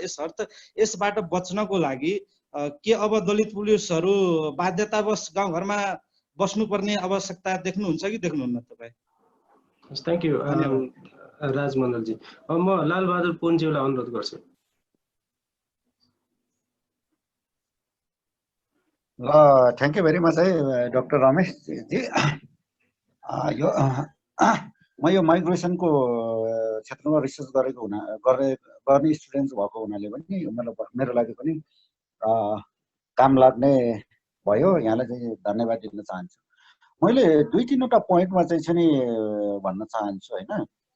यो मेरो चाहिँ छ नि यो माइग्रेसनलाई हेर्ने कि मेरो पर्सनल पोजिसनालिटी के हो भने मेरो चाहिँ यो माइग्रेसन अप्टिमिस्टिक स्कुल अफ थटमा म विश्वास गर्छु होइन। माइग्रेसन चाहिँ हुनुपर्छ र यसले अपर्च्युनिटी ल्याउँछ र मान्छेलाई बाठो बनाउँछ भन्ने चाहिँ त्यसमा मेरो पोजिसनालिटी हो। म यसमा क्लियर छु होइन। माइग्रेसन हुनुपर्छ भन्ने तरिकाले म सोच्छु होइन।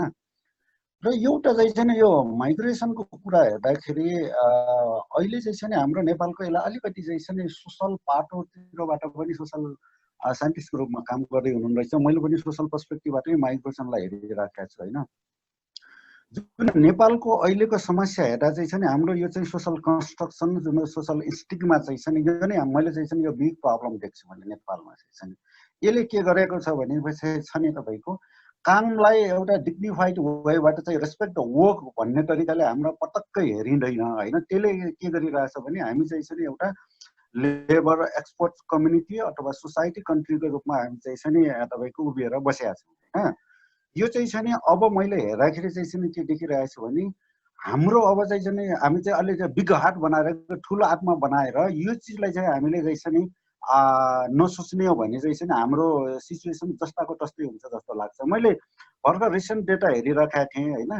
हामीले बाहिरबाट रेमिटेन्स पैसा आउँछ भनेर चाहिँ गर्व गर्छौँ, तर नेपालबाट इन्डियामा जाने चाहिँ रेमिटेन्स 3 खरब करिब 65 अरब हुँदो रहेछ क्या वार्षिक जाने चाहिँ। त्यो अमाउन्ट भनेको हाम्रो चाहिँ ठुलो अमाउन्ट हो होइन। यस्तो कुरालाई हामीले चाहिँ अलिकति एनालाइसिस गर्न सकेका छैनौँ जस्तो लाग्छ, पहिलो कुरो होइन। दोस्रो कुरो हाम्रोमा चाहिँ अर्को चाहिँ अहिले ग्लोबलाइजेसनले के गरे जस्तो लाग्यो भने मलाई चाहिँ नि अब हाम्रो ज्ञान, हाम्रो सिप, हाम्रो काम भनेको चाहिँ यो चाहिँ राम्रो छैन। हामी नजान्ने छौँ, हाम्रो नबुझ्ने छौँ, हामी गरिब भयौँ होइन।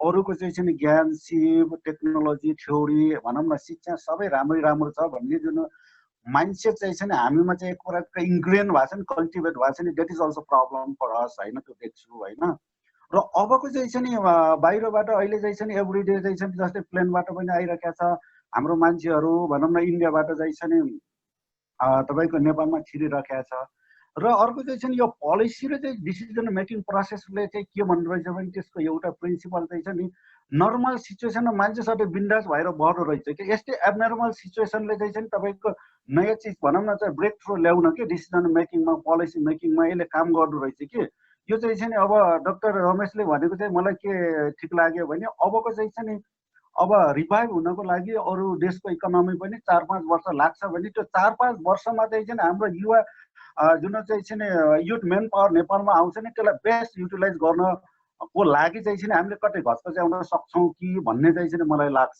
होइन मेरो विचार है तपाईँको र चाहिँ हामीले भन्छ नि एउटा डिस्ट्रक्सन ब्रिङ्स कन्स्ट्रक्सन भन्छ नि होइन त्यो प्रिन्सिपललाई पनि कहिले हामीले विश्वास गर्नुपर्छ जस्तो लाग्छ थ्याङ्क यू है हजुर थ्याङ्क यू सो मच तपाईँको राम्रो कमेन्ट्स र अनि प्रश्नको लागि अनि म चाहिँ यो राउन्डमा वान मोर क्वेसन लिन चाहन्छु डाक्टर विष्णु परियार हुनुहुन्छ उहाँलाई म अनुरोध गर्छु त्यसपछि हामी फेरि अर्को राउन्ड पनि छलफल गर्छौँ डाक्टर विष्णु परियारजी मलाई सुनिराख्नु भएको छ नमस्कार Momji can you hear me मलाई सुन्नुहुन्छ yes you are loud and clear excellent मलाई चाहिँ एउटा के कमेन्ट गर्न मन लाग्यो भन्दाखेरि चाहिँ by the way Ramesh is a very good friend of mine है I've been closely following his research and he's doing wonderful work. उहाँले साह्रै राम्रो इन्ट्रेस्टिङ पेपर्सहरू निकालिरहनु भएको छ अनि आजको प्रेजेन्टेसन पनि आई थरोली इन्जोयड म चाहिँ मल्टिटास्किङ गरिरहेको छु हाउस पेन्टिङ कम तपाईँको वेबिनार त्यसकारण मैले यो अनुहार चाहिँ देखाउन चाहिनँ That's okay. अनि मैले चाहिँ रमेशजीलाई यसो क्विक के कमेन्ट र प्रश्न गर्न चाहेको भन्दाखेरि चाहिँ म चाहिँ लगभग 8-9 महिना जति नेपाल फर्केर यसो गाउँमा पानी कति तातो छ भनेर यसो अलिकति अध्ययन अनुसन्धान त्यहाँको चाहिँ ग्राउन्ड रियालिटी के हो भनेर यसो समय बिताएको थिएँ। अब यो कृषि क्रान्ति भन्छन्, अब यो कृषिमा चाहिँ मेरो बुझाइ चाहिँ के भयो भन्दाखेरि यो कृषिमा आएको अनुदानहरूबाट चाहिँ दलितहरूले खासै रूपमा बेनिफिट पाएका छैनन् हैन। पहिलो कुरा चाहिँ दुईटा कुरा, एउटा चाहिँ पहिला सुरु अब हामी नै यो नियर ल्यान्डलेस अथवा ल्यान्डलेस भएको कारणले पनि सरकार संयन्त्रबाट आउने पैसाहरूमा चाहिँ हाम्रो पहुँच हुँदैन र अर्को चाहिँ के भन्दाखेरि चाहिँ यो तपाईको यो कृषिमा आएको अनुदानहरू पनि त्यो त्यहाँको धनीमानीहरू त्यहाँको चाहिँ पोलिटिकल कनेक्सन्स भएका मान्छेहरूले लाने रहेछन् है। अनि तपाईको चाहिँ यहाँ चाहिँ मैले कस्तोसम्म देखेँ भन्दाखेरि चाहिँ अब मेरै गाउँमा भनौँ न, अब लाजै नमानिकन चाहिँ तपाईँ चाहिँ दाइले कम्पनी खोल्ने, भाइ चाहिँ पालिकाको सदस्य, ग्रान्ट जति सबै उनीहरू ल्याउने रहेछन्। तपाईको चाहिँ सरकारी पेट्रोलमा दुईटा एभोकाडोको बिरुवा बोकेर तपाईको चाहिँ 15-20 किलोमिटर दिनदिनै दौडिने पनि भेटाएँ मैले हैन। त्यसकारण चाहिँ द्याट्स वान साइड। अनि अनदर यो इन्ट्रेस्टिङ कुरा चाहिँ तपाईको यो ल्यान्ड ब्याङ्कको कन्सेप्टहरू आइरहेछ। अब यसो हेर्दाखेरि चाहिँ यो सतही रूपमा हेर्दाखेरि यो त गजब चिज हुने भयो। कम्युनिस्ट सरकारले ल्यान्ड ब्याङ्कको आइडिया निकाल्यो हैन। अब यो भूमिमा पहुँच नभएका मान्छेहरूले पनि अलिकति यसो पैसाको तर्जुमा गर्न सक्यो भने यो ल्यान्ड ब्याङ्कबाट चाहिँ फाइदा लिने भन्ने कुरा यसो सतही रूपमा हेर्दाखेरि राम्रो देखिन्छ। अब तर यसको मूलभूत रूपमा यसको मेन समस्या चाहिँ मलाई चाहिँ कस्तो लाग्छ भन्दाखेरि चाहिँ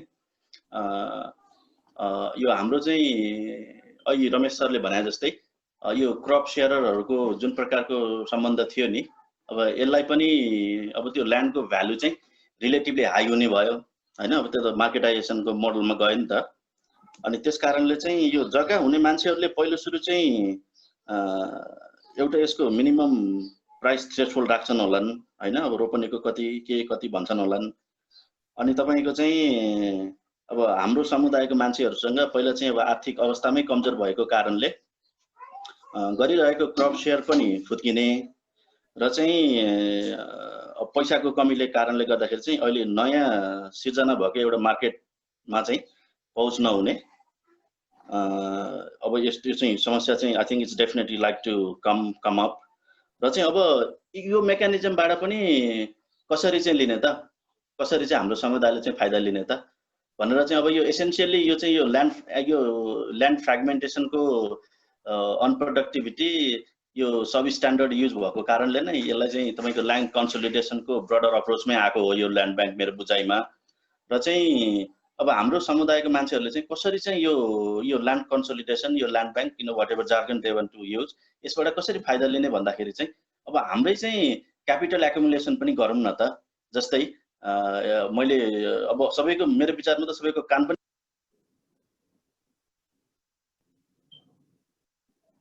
विष्णुजी तपाईलाई हामी सुने, तपाईको ब्रेकिङ भइरहेको थियो, छुट्याउनु पनि होला। हजुर हजुर। अनि मैले चाहिँ अब तपाईको चाहिँ यो दलित एसेम्ब्लीको आइडियाबाट चाहिँ अलिकति चाहिँ फन्डिङ जेनेरेट गरेर हामीहरूले नै तपाईको चाहिँ ल्यान्ड कन्सोलिडेसन उनीहरूले गर्ने भए। अब हाम्रो त ल्यान्डको असाध्यै चाहिँ कमी छ। अब हामीले चाहिँ यो हाम्रो चाहिँ एग्रिकल्चरमा भएका मान्छेहरू चाहिँ अब यो पिपुल कन्सोलिडेसन जस्तै चाहिँ तपाईको चाहिँ एउटा सामूहिक कृषि चाहिँ कसरी गर्न सकिन्छ त हैन, इन्डिभिजुअली त पहुँच कम हुने भयो र चाहिँ अब सामूहिक रूपमा पनि सर्टेन त्यो कन्सोलिडेट भएको ल्यान्डमा चाहिँ कसरी पहुँच हुने किसिमले त्यसलाई चाहिँ फन्डिङ जेनेरेट गर्नको लागि चाहिँ यो दलित एसेम्ब्लीबाट मेबी एक दिनको 1 रुपैयाँका दरले उठायो भने पनि, मेम्बरसिप फी उठायो भने पनि तपाईँको चाहिँ 60 लाख दलित भनेर हामी चाहिँ हङ्गामा मचाउन खोज्छौँ हैन, हुन पनि छ होला त्यो नम्बर। र चाहिँ 60 लाखबाट चाहिँ 2.9 अरब पैसा चाहिँ मेम्बरसिप फीबाट निस्किने रहेछ हैन। अनि त्यसबाट पनि हामीले के गर्न सक्छौँ भनेर चाहिँ त्यसमा नि अलिकति ब्रेनस्टर्म गरौँ न त। अहिले यो तपाईँको चाहिँ ठीक छ विष्णुजी, हामी त्यसको छुट्टै एउटा सेसन गरौँला हैन। म हजुरलाई रोकेँ अहिले, अनि किनकि हाम्रो रमेशजीको चाहिँ 10-15 मिनटमा अर्को उसमा पनि भाग लिनुपर्ने भएको भएर त्यति लामो गर्न सकिँदैन। Thank you so much Bishnuji. म अहिले चाहिँ फर्स्ट यो हात उठाइराख्नु भएको साथीहरूको सबैको क्वेसन लिन्छु क्विकमा, अनि त्यसपछि रमेशजीलाई फ्लोर दिन्छु। अहिले चाहिँ म विष्णु हरि पौडेलजीलाई अनुरोध गर्छु। विष्णु हरिजी हुनुहुन्छ तपाईँ? विष्णु हरिजी। हजुर नमस्ते। हजुर Rameshji, thank you so much, excellent presentation, I really thoroughly enjoyed it. मुख्य गरी मेरो चाहिँ एकदमै छोटो 2टा प्रश्न मात्रै छ। एउटा चाहिँ जुन पोस्ट कोभिडको सिचुएसनमा हामीले जुन एक्सपेक्टेसन गरेका छौँ हैन, फ्युचर सिनारी हो, त्यो हिसाबले हेर्दाखेरि यहाँको रिसर्चले पक्का पनि जुन माइग्रेन्ट लेबर छ उनीहरू कति स्किल लिएर गएको छ अथवा उहाँ गएर कुन खालको अकुपेसनमा इन्गेज भएको छ भन्ने खालका कुरा पनि ल्याउनु भएको छ होला हैन। यहाँको रिसर्च र अहिलेको अनुभव र पछिल्लो ट्रेन्ड हेर्दाखेरि के लाग्छ, कति % रिटर्न माइग्रेन्टहरू चाहिँ हामी अलिकति स्किल सहित फेरि एग्रिकल्चरमा अथवा एग्रिकल्चर बेस्ड इन्डस्ट्रिजमा फर्किनको लागि लायक हुन्छ, अथवा कतिपय चाहिँ अघि नै द्रोण सरले भने जस्तै अब यो ट्रान्जिएन्ट मात्रै हुने, ल्याएको पैसा सक्ने अनि त्यसपछि फेरि पुरानै अवस्थामा जाने जस्तो लाग्छ। यहाँले केही पछिल्लो अवस्थामा केही अपडेट गर्नु भएको छ कि भन्ने एउटा। र अर्को चाहिँ अब यहाँ सबै सरहरू हुनुहुन्छ, विज्ञ सरहरू, पार्टिकुलरली माइग्रेसनमा हामीलाई पछिल्लो ट्रेन्डमा हामीले पार्टिकुलरली नेपालीले अहिले के युज गरिरहेछौँ भने रिभर्स माइग्रेसन भनेर चाहिँ एउटा ल्याइरहेका छौँ। Is it really reverse migration हैन? एउटा कन्सेप्चुअली भन्दाखेरि चाहिँ के लाग्छ यहाँहरूलाई? अब पूर्ण सर यहीँ हुनुहुन्छ, द्रोण सरहरू हुनुहुन्छ हैन, यो चाहिँ just return back to home हो कि अथवा रिभर्स माइग्रेसन हो? How can we stipulate it हैन, कसरी यसलाई चाहिँ गर्न सकिएला भन्ने एउटा थट मात्रै हो। Thank you so much.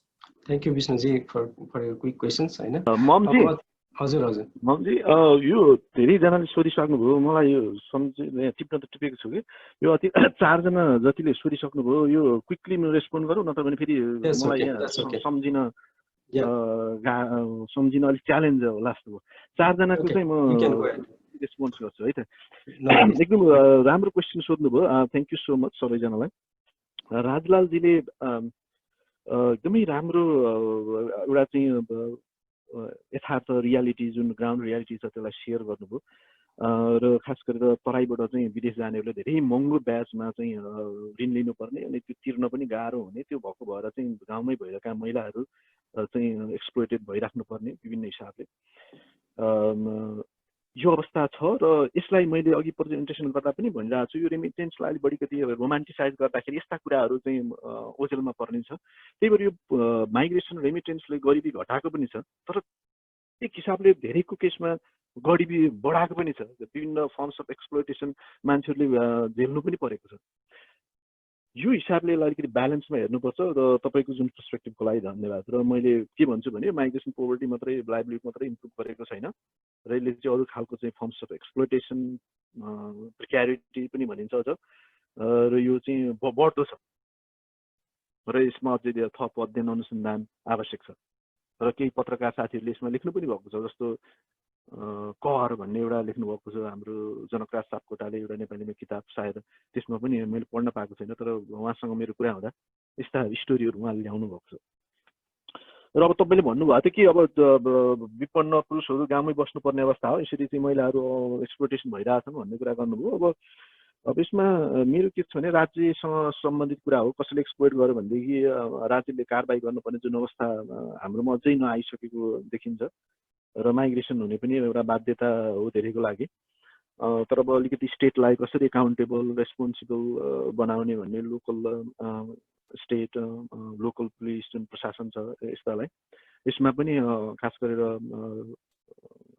हाम्रो या जो चाहिँ त्यहीँ बस्ने हुनुहुन्छ उहाँहरूको भूमिका हुनसक्छ। जस्तो अब रुकुमको केसमा कुरा गर्ने भने प्रहरीले जुन दिन घटना भयो त्यही दिन जसले कुटे तिनीहरूलाई त्यही दिन पक्राउ गरेको भएदेखि यो घटना नै कम्प्लेक्स हुँदैन थियो। भनेपछि लोकल प्रशासनको कति महत्त्वपूर्ण भूमिका हुन्छ। जसले कुटाइ खायो उनीहरूलाई चाहिँ पुलिसले लिएर गयो देखि कुटाइ खाएको अनि उपचार पनि गरायो। फेरि उनीहरूलाई जसले कुटे उनीहरू चाहिँ घरमा गएर सुते, जसले कुटाइ खायो केही हिरासतमा गएर बस्यो। यो अवस्थाले गर्दाखेरि यस्ता खालको कम्प्लेक्सिटी आउने हो। त्यही भएर लोकल प्रशासन लोकल गभर्मेन्टको चाहिँ रोल यस्ता कुराहरूमा इम्पोर्टेन्ट हुन्छ।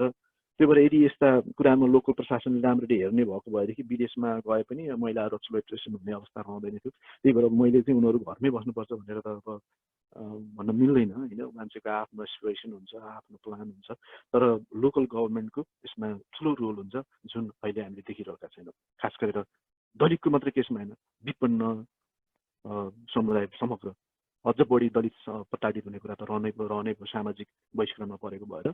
नत्र भने प्रहरीले खास गरेर विपन्न यो दलितहरू संलग्न भएकोमा कम चासो दिने र उल्टो चाहिँ जसले गल्ती गरेको छ उसलाई चाहिँ पीडकलाई चाहिँ सहयोग गर्ने खालको भूमिका धेरै केसमा, यो अपवाद होइन धेरै केसमा देखेको छ। यसमा चाहिँ अलिकति पोलिटिकलको कुरा पनि हो, त्यसमा ख्याल गर्नुपर्ने हुन्छ। अब दोस्रो चाहिँ खास गरेर लाल पुन्जीले एकदम राम्रो कुरा उठाउनु भयो। उहाँले आफ्नो पोजिसनालिटीको कुरा नि गर्नुभयो। अब म अलिक अप्टिमिस्टिक छु भनेर, ठिक छ। अब त्यो दुइटै हिसाबले अब रिसर्च गर्दाखेरि चाहिँ हुन पाइयो, तर अब अलिक ओपन हुँदा राम्रो हुन्छ भन्छन् र म पनि त्यसै गर्छु। एउटा पर्टिकुलर लेन्स भन्दा पनि अलिकति लेन्सलाई वाइडर लाएर जाने, अनि पछि आउँदाखेरि तपाईँको एभिडेन्सले अप्टिमिजमतिर लगायो भने त्यतै जाने होइन। या दुइटैमा लान सक्छ, केही अप्टिमिजम पनि लान सक्छ, केही कुराहरूमा तपाईँ अलिकति पेसिमिस्टिक पनि हुन सकिन्छ होइन। त्यो चाहिँ फेरि अब आफ्नो एप्रोच अनि आफ्नो रिसर्च एङ्गलको कुरा पनि होला लेन्स। अब तपाईँले भने जस्तो अब यो कति मान्छेहरू चाहिँ रेस्पेक्ट कामलाई गर्ने भन्ने कुरा गर्नुभयो, वास्तवमै हो। अब हाम्रो यो माइग्रेसन चाहिँ इकोनोमिक निडले मात्रै भएका छैनन्। कति युवाहरू चाहिँ अब ऊ साथीहरू गए विदेशमा कस्तो हुँदो रहेछ एक्सपिरियन्स गरौँ भनेर जाने पनि धेरै छन्। यो कल्चर अफ माइग्रेसन क्या अब पनि बढ्दो छ। एउटा बुक नै छ कल्चर्स अफ माइग्रेसन, खास गरेर मेक्सिकोबाट चाहिँ धेरै मान्छेहरू युएस माइग्रेसन हुन जाने, त्यो चाहिँ एउटा कल्चरकै रूपमा यस्तो एकजना आफूले चिनेको साथी जाने उसले अरूलाई लाने। नेपालमा पनि त्यस्तो पनि धेरै छ। जस्तो चाहिँ जापानको कुरा गर्नुहुन्छ भने बागलुङको एउटा गाउँ नै छ करिब करिब होइन। एउटा पहिला सुरुमा एकजना आयो, अरूलाई तान्ने चाहिँ कहिले सोसल नेटवर्कको पनि भूमिका छ होइन। र यो कल्चरल कुरा पनि हो। अब नेपालमा 30,000 दिनको 1000 रुपियाँमा काम आउने, 20 दिन काम गर्यो भने 20,000 सोझै कमाउन सकिने पनि सम्भावना छ। तर अब फेरि त्यसको सधैँभरि काम चाहिँ नहुनसक्छ, सिजनालिटीको कुरा छ। तर त्यस्तो 30,000 20,000 कमाइ हुने पनि विदेश गइरहेका छन् 15,000 स्यालेरीमा, जस्तो मलेसियामा या गल्फ स्टेट्समा। यो सोसल र कल्चरल कुराहरू पनि वास्तवमै इम्पोर्टेन्ट छ। तपाईले भने जस्तो अब यो फेरि के भने इमिग्रेसन इनफ्लो हुने आउटफ्लो हुने चाहिँ हुन्छ, नेपालबाट पनि जान्छ अन्तबाट नि आउँछ हैन। तर हामीले के चाहिँ हेर्नुपर्छ भने के वास्तवमा त्यो आउटफ्लो जसले गरे जसरी भइरहेछ के विदेशबाट आउनेहरूले चाहिँ नेपालमा इम्प्लोइमेन्ट कति क्रिएट गरे, कस्तो खालको इम्प्लोइमेन्ट क्रिएट गरे, नेपालीहरूले फाइदा पाए कि पाएनन् त्यो पनि हेर्नुपर्छ जस्तो लाग्छ मलाई। त्यही भएर अब अहिलेको यो ग्लोबल फ्लोजमा क्यापिटल आइडियाज फ्लोजमा अब तपाईँको अरू पनि आएर उनीहरूले पैसा पठाउने त भइहाल्यो, त्यही भएर आउटफ्लो हुन्छ। तर अब नेपालमा त्यसले चाहिँ इम्प्लोइमेन्ट क्रिएसनमा नेपालको चाहिँ डेभलपमेन्टमा कति कन्ट्रिब्युसन गरिरहेछ, कस्तो खालको गरिरहेछ, कस्तो नेचरको छ भनेर चाहिँ हेर्नुपर्छ। विष्णुजीले पनि एकदमै राम्रो आइडियाजहरू ल्याउनु भयो, थ्याङ्क यू। उहाँको जुन आइडिया छ अब यसलाई चाहिँ ममजीले पनि भन्नुभयो अर्को कुनै टाइममा कुरा गर्नु होला। तर ल्यान्ड ब्याङ्कमा चाहिँ के छ भने मेरो कुनै त्यस्तो इन्डेप्थ त्यसमा कुरा रिसर्च गरिसकेको छैन, पूर्णजीहरूले पनि गरिराख्नु भएको होला। तर मेरो मात्रै कुरा के हो भने यसको मोडालिटी कस्तो बन्छ, यसले जसले खेती गरेका छन् तिनीहरूलाई जग्गा दिन्छ कि दिँदैन, या अलिकति लार्ज स्केलमा गर्ने अलिकलाई मात्र दिन्छ कि, योबाट को बेनिफिट हुन्छन् को लुजर्स हुन्छन्। अब यो चाहिँ रिसर्चको कुरा हो। अब यसलाई चाहिँ अलिकति पोलिसीलाई मेन हिसाबले अध्ययन गर्नुपर्छ। र मलाई चाहिँ के लागिरहेको छ भने अब यो नेपालको ब्युरोक्रेटिक प्रोसेस यति धेरै डकुमेन्टेसन प्रड्युस गर्नुपर्ने हैन त्यो ल्यान्ड लिनको लागि, अनि त्यसरी यो दुनियाँ प्रक्रियालाई यसरी झन्झटिलो बनाइदिन्छ भने अरू बिजनेसमा पनि यस्तै भइरहेको छ। स्मल एन्ड माइक्रो इन्टरप्राइजमा यति धेरै ब्युरोक्रेटिकको त्यो हर्डल त्यो प्रोसेस बनाइदिने, यति डकुमेन्ट्सहरू प्रड्युस गर्नुपर्ने, त्यो पारित गर्नुहुन्न, त्यस्तो झमेलाबाट पनि धेरै मान्छेहरू त्यो नलाग्नलाई हैन चाहिँ यो प्रोसेसमा इन्भल्भ नहुने पनि सम्भावना छ। र अर्को हाम्रो विष्णुहरि पौडेल उहाँले पनि एकदमै राम्रो कुराहरू गर्नुभयो र खास गरेर पोस्ट कोभिड वर्ल्डमा को सिनारीलाई लिएर जुन अहिले माइग्रेन्ट्सहरूको स्किलहरू के छ अवस्था भनेर। अब यसमा दुईटा कुरो छ, एउटा त नेपाली माइग्रेन्टसँग कति स्किल छ भन्ने, र अर्को चाहिँ इम्प्लोयर्सहरूले जुन ग्लोबल यो फ्याक्ट्रीहरू छन् यिनीहरूलाई कस्तो खालको स्किल चाहिएको छ। कति अब के छ भने यो ग्लोबल फ्याक्ट्रीजहरूले चाहिँ अलिकति लो स्किल्ड र अलिकति यो म्यानुअल कामहरूमा नै विदेशी कामहरू धेरै लिएको देखिन्छ।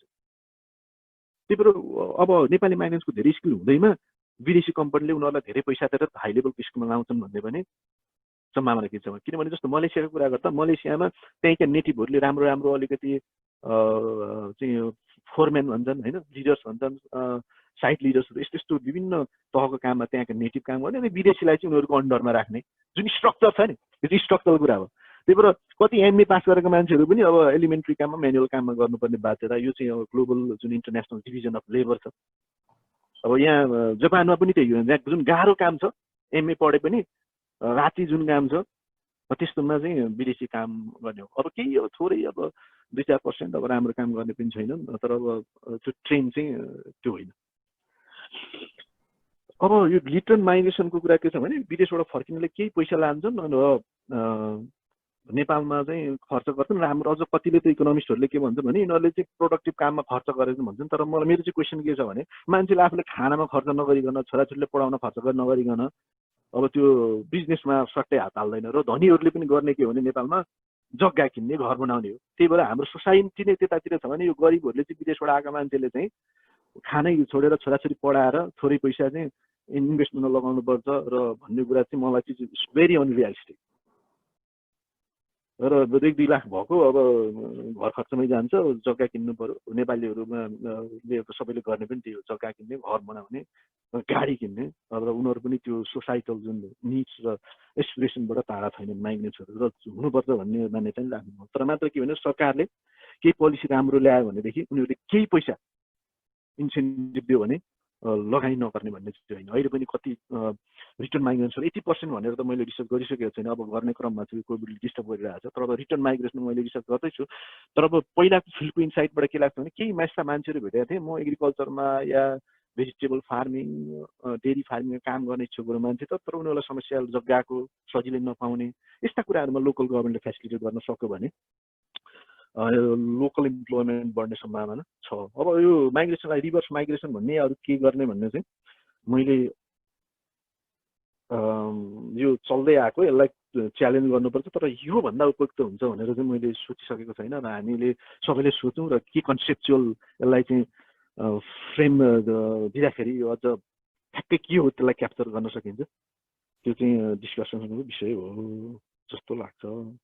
त्यसो रमेशजी तपाईको सकियो भने म वन मोर राउन्ड चाहिँ लिनै पर्ने हुन्छ धेरै सहभागी साथीहरु। ल यो लास्ट राउन्ड गर्ने कि लास्ट राउन्ड प्रोडक्टिभ छलफल भएको छ। अब फेरि धेरै कतिजनाको प्रश्न छ, अब सकेसम्म लम्बाउँ हैन। फेरि ठीक छ, म चक्रमान विश्वकर्मालाई अनुरोध गर्छु फर्स्टमा। हस् त धन्यवाद भन्दै ल सबै साथीलाई नमस्कार। अनि प्रश्नहरू छोटोमा भयो भनेदेखि अझ राम्रो हुन्छ। मोमजीले नि भनिसक्नु भएको छ, मेरो क्वेसन सोध्न पाउनुहुन्छ त्यो भयो भने। हजुर हजुर एकदम छोटोमा मेरो क्वेसन के भने अब यो नेपालमा के भइदियो भनेपछि यो दलित समुदायको तर्फबाट यो अलि यो के भन्छ नि आफ्नो हैसियत देखाउने एकाडेमिक हिसाबले पोलिसी मेकरहरूलाई च्यालेन्ज दिने हिसाबको उपस्थिति भएन, एकदम खड्किएको छ। जस्तो अहिले यहाँ अहिले जस्तो हाम्रो रश्मिजीले त्यही इन्फर्मेसन दिनुभयो भने अब दलितहरूको समस्या के भने राज्यमा भएका सूचनाहरू दलित समुदायसँग पुगिरहेको छैन।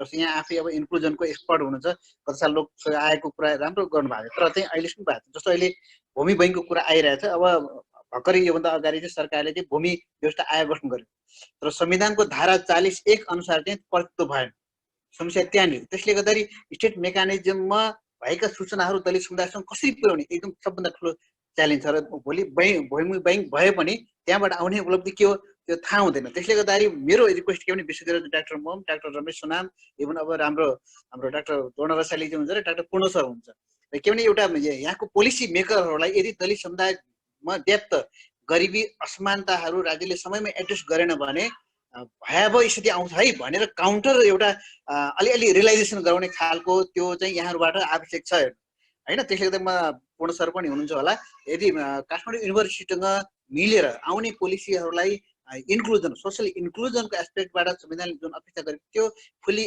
त्यो एड्रेस भएन, अहिले पनि इलिट ग्रुपको कन्ट्रोलमा छ। त्यसलाई कसरी चेन्ज ल्याउने भन्ने कुरामा यहाँहरूबाट अलिक भूमिका खेल्न आवश्यक छ कि भन्ने चाहिँ यति मेरो क्वेसन मात्रै, यहाँको सम्भावना के छ त्यति मैले क्वेसन मात्रै राखेँ। धन्यवाद। Thank you Chakraman sir. अब त्यसै गरी यहाँ धेरैवटा प्रश्नको लागि रिक्वेस्ट आइरहेको छ, तर अब सबै हामीले लिन सकिँदैन होला। तर क्विकली चाहिँ म हाम्रो पूर्व सांसद पत्रकार विनोद पहाडीजी पनि हुनुहुन्छ, यदि उहाँ हुनुहुन्छ भने क्विक उहाँको विचार लिन चाहन्छु।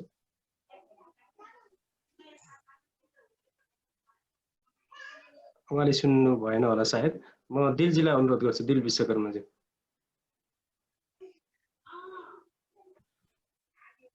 नमस्ते यहाँहरू सबैजनालाई, म दिल विश्वकर्मा, म एनएनडिएसमा काम गर्छु र मेरो घर चाहिँ बागलुङमा। सुनिराख्नु भएको छ? हजुर सुनिरहेको छु। हजुर जरा क्विक गर्नु होला। मेरो दुईवटा क्वेसन चाहिँ छ डाक्टर रमेश सुनामलाई। उहाँको रिसर्चमा यो माइग्रेसन सम्बन्धमा जो चाहिँ अब माइग्रेन्टहरू हुनुहुन्छ रेमिट्यान्स उहाँले चाहिँ पठाउनु भएको छ, र यसमा चाहिँ अलिकति चाहिँ दलित पर्सपेक्टिभमा चाहिँ यो उद्यमशीलता अथवा व्यावसायिकताको हिसाबले उहाँले चाहिँ के हेर्नु भएको छ। लङ रनमा हामीले चाहिँ अब रेमिट्यान्सलाई मात्रै भन्दा पनि त्यसबाट चाहिँ प्राप्त भएको आयलाई चाहिँ हामीले चाहिँ उद्यम व्यवसायमा चाहिँ कन्भर्ट गर्न सक्यौँ भने चाहिँ सस्टेनेबल हुन्छ भन्ने लाग्छ। र यो उहाँले चाहिँ यो रिसर्चमा चाहिँ त्यो खालको चाहिँ के पाउनुभयो भन्ने चाहिँ मलाई लागेको छ। र अर्को कुरा चाहिँ हामीले चाहिँ यो जुन ल्यान्ड ब्याङ्कको कुरा गरिराख्दाखेरि हामीले चाहिँ डाक्टर पूर्ण नेपाली लगायत यहाँ धेरैजना विज्ञहरू हुनुहुन्छ, यो पोलिसी इन्फ्लुएन्स गर्न सकेन भने चाहिँ यो दलितको पक्षमा चाहिँ यसले छुँदैन भन्ने चाहिँ लागेको छ, र यसमा चाहिँ हामीले काम गर्नुपर्ने देखिन्छ। र अर्को चाहिँ अब यो 4-5 वर्षमा चाहिँ यो ओल्ड इकोनोमीमा चाहिँ अब चेन्जेस हुन्छ र त्यसले चाहिँ अब माइग्रेन्टहरूको चाहिँ अवस्थामा चाहिँ अब आउने जाने चलिरहेको छ भन्ने चाहिँ डाक्टर सुनामको चाहिँ भनाइमा पोस्ट कोभिडको सन्दर्भमा चाहिँ नेपालमा चाहिँ एबेन्डन ल्यान्डहरू जो चाहिँ अब 2-4 वर्ष माइग्रेन्टहरू नेपालमै रहन्छन् भन्ने मान्यतामा चाहिँ त्यो एबेन्डन ल्यान्डहरू चाहिँ युज हुने, त्यसको चाहिँ फेरि चाहिँ अब कल्टिभेसन हुने अवस्था चाहिँ यहाँले चाहिँ त्यो खालको ट्रेन्ड चाहिँ के देख्नु भएको छ भन्ने चाहिँ मैले चाहिँ सोध्न चाहन्छु। धन्यवाद। अब म यसपछि कृष्ण अधिकारीजीलाई अनुरोध गर्छु। कृष्ण अधिकारीजी सुन्नुहुन्छ? हजुर सुनिरहेको छु। नमस्कार, म कृष्ण अधिकारी, म युनिभर्सिटी अफ अक्सफोर्डमा रिसर्च फेलो छु अनि ब्रिटेन नेपाल एकाडेमिक काउन्सिलको चेयर पनि हो। समय लामो नभएको हुनाले म धेरै कुरा भन्दिनँ। रमेशजीलाई चाहिँ यो प्रेजेन्टेसनको लागि धेरै धेरै धन्यवाद। अनि अघि रमेशजीले चाहिँ रेफर पनि गर्नुभएको थियो हामीले चाहिँ यो इन्टरनेसनल लेबर माइग्रेसनले चाहिँ अनि यो कास्ट रिलेसनमा के चेन्ज हुन्छ भनेर पब्लिकेसन पनि गरिसकेका छौँ।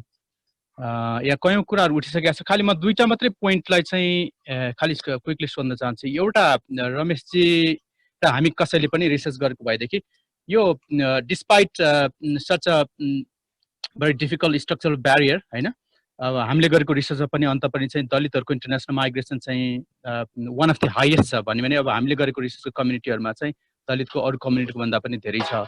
त्यो ब्यारियरहरूलाई चाहिँ कसरी नेगोसिएसन भयो, कसरी ब्रेक भयो, I think there could be a very big policy learning there. यदि रमेशजीसँग केही छ भने चाहिँ इन्साइटहरू सेयर गर्न सक्नुहुन्छ। अर्को चाहिँ यो पोस्ट कोभिडको idea I think is a very problematic idea जस्तो लाग्छ मलाई।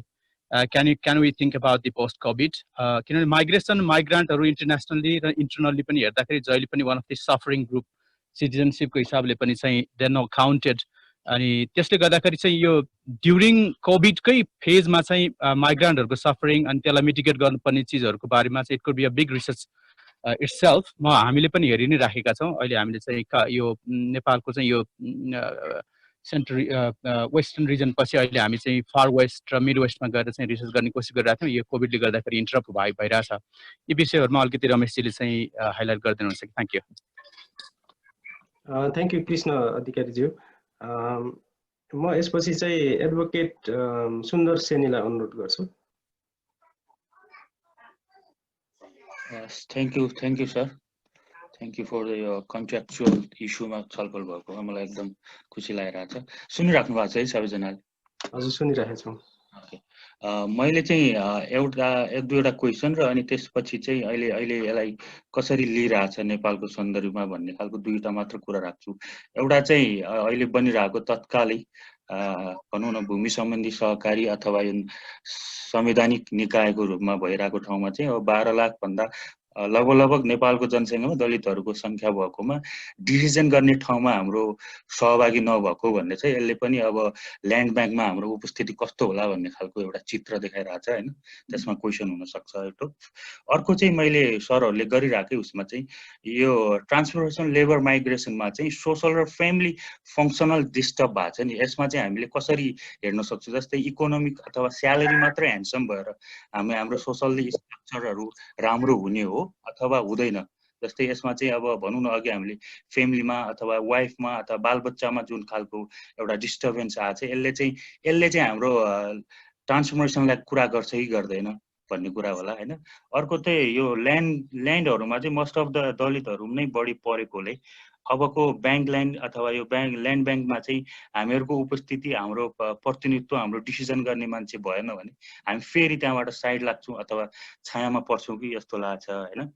अनि यो अर्को मैले योलाई सरल तरिकाले रेमिटेन्सलाई चाहिँ अघि सरले जापानको कुरा पनि गर्नुभयो अथवा मान्छेले घाँसपास कबासलाई प्रायोरिटी दिन्छ भन्छ, तर यो चाहिँ जनताको प्रब्लम भयो। तर सरकारले चाहिँ रेमिटेन्सलाई चाहिँ आफ्नोबाट नभएर आएको रेमिटेन्सको इन्भेस्टमेन्टलाई चाहिँ रिटर्नेबल सेक्टरमा कसरी उसले इन्भेस्ट गर्न सक्छ, कुनै रिसर्च अथवा इन्टरनेसनल त्यस्तो कुनै भनौँ न प्राक्टिस छ भने अझ बेटर हुनसक्छ। जस्तै एकचोटि विदेशबाट फर्केको मान्छेले कम्तीमा पनि 2-4 लाख ल्याउँछ, तर 50,000 चाहिँ साथीभाइसँग जाँड खाएर अथवा एउटा सानो भनौँ न चार्मिङ टिभीहरू, ल्यापटपहरू होइन, आइफोनको जस्तो युज गर्ने सामानहरू ल्यायो भने चाहिँ हाम्रो चाहिँ ट्रान्सफर्मेसन भयो कि भएन होइन? हाम्रो सोसाइटीमा हामी विदेशबाट फर्किएपछि हामी आफ्नो सोसाइटीको लागि के दिउँ त भन्ने कुरा चाहिँ कतै आएको छ कि छैन भन्ने कुरा होला जस्तो लाग्यो मलाई। अझ अलि म यो दलित युथ अलायन्सको प्रेसिडेन्टको हिसाबले के कुरा राख्छु भने मोस्ट अफ द युथहरू जसले चाहिँ भनौँ न नेपालको लागि नै गर्नुपर्ने हो, उसको as most of the foreign कन्ट्रीमा गएर लस्ट हुँदैछ होइन, उसको एनर्जी त्यहाँपछि रिटर्न भएपछिको उसको ग्यारेन्टी के त गभर्मेन्टले होइन? किनभने रेमिटेन्सलाई मात्र काउन्ट गर्छ होइन। अनि उसको फ्यामिलीको सेक्युरिटीको, सोसल स्ट्रक्चरको सेक्युरिटीको होइन, मोस्ट अफ द भनौँ न सोसाइटीमा भएका भनौँ न भाइलेन्सहरूमा मोस्ट अफ द माइग्रेन्ट अथवा यो माइनोरिटिजहरू परेको छ भने उनीहरूको गभर्मेन्टले कसरी गर्छ? उनीहरूको आएको पैसालाई छुट्टै एउटा इन्भेस्टमेन्ट गर्छ कि गर्दैन? अनि अर्को चाहिँ हामीले क्यानाडामा सर हुनुहुन्छ डोनो सर, त्यहाँको चाहिँ एउटा राम्रो स्किलफुल मेन पावरलाई लाइसेन्सिङ दिएर मात्र मार्केटमा छिर्न दिन्छ भन्छ, त्यो चाहिँ नेपालभित्र किन हुन दिएन? यी कुराहरूले चाहिँ असर गर्छ कि गर्दैन लेबर मार्केटमा?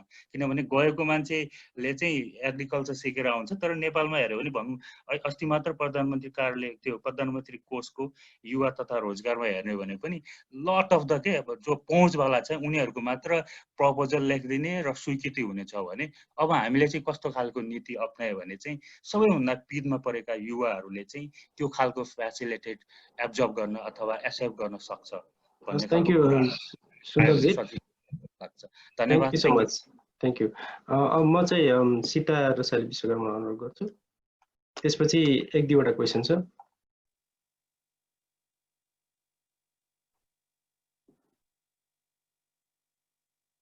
साउन्ड आएको छैन।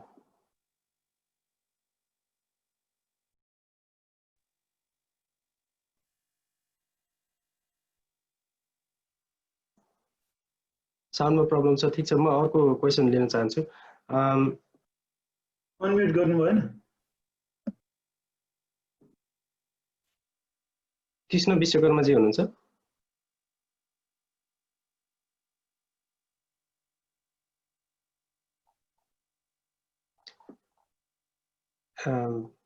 That's also okay. गोविन्द पौडेलजीले पनि क्वेसन सोध्न खोजिराख्नु भएको थियो। गोविन्द पौडेलजी तपाईँ हुनुहुन्छ भने सोध्नु होला क्वेसन।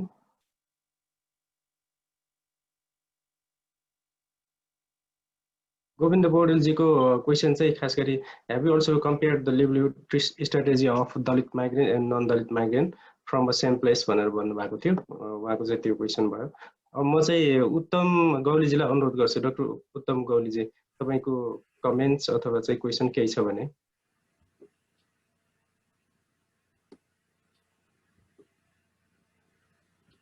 उत्तम गौलीजी सायद उहाँले पनि छोडिसक्नु भएको छ होला।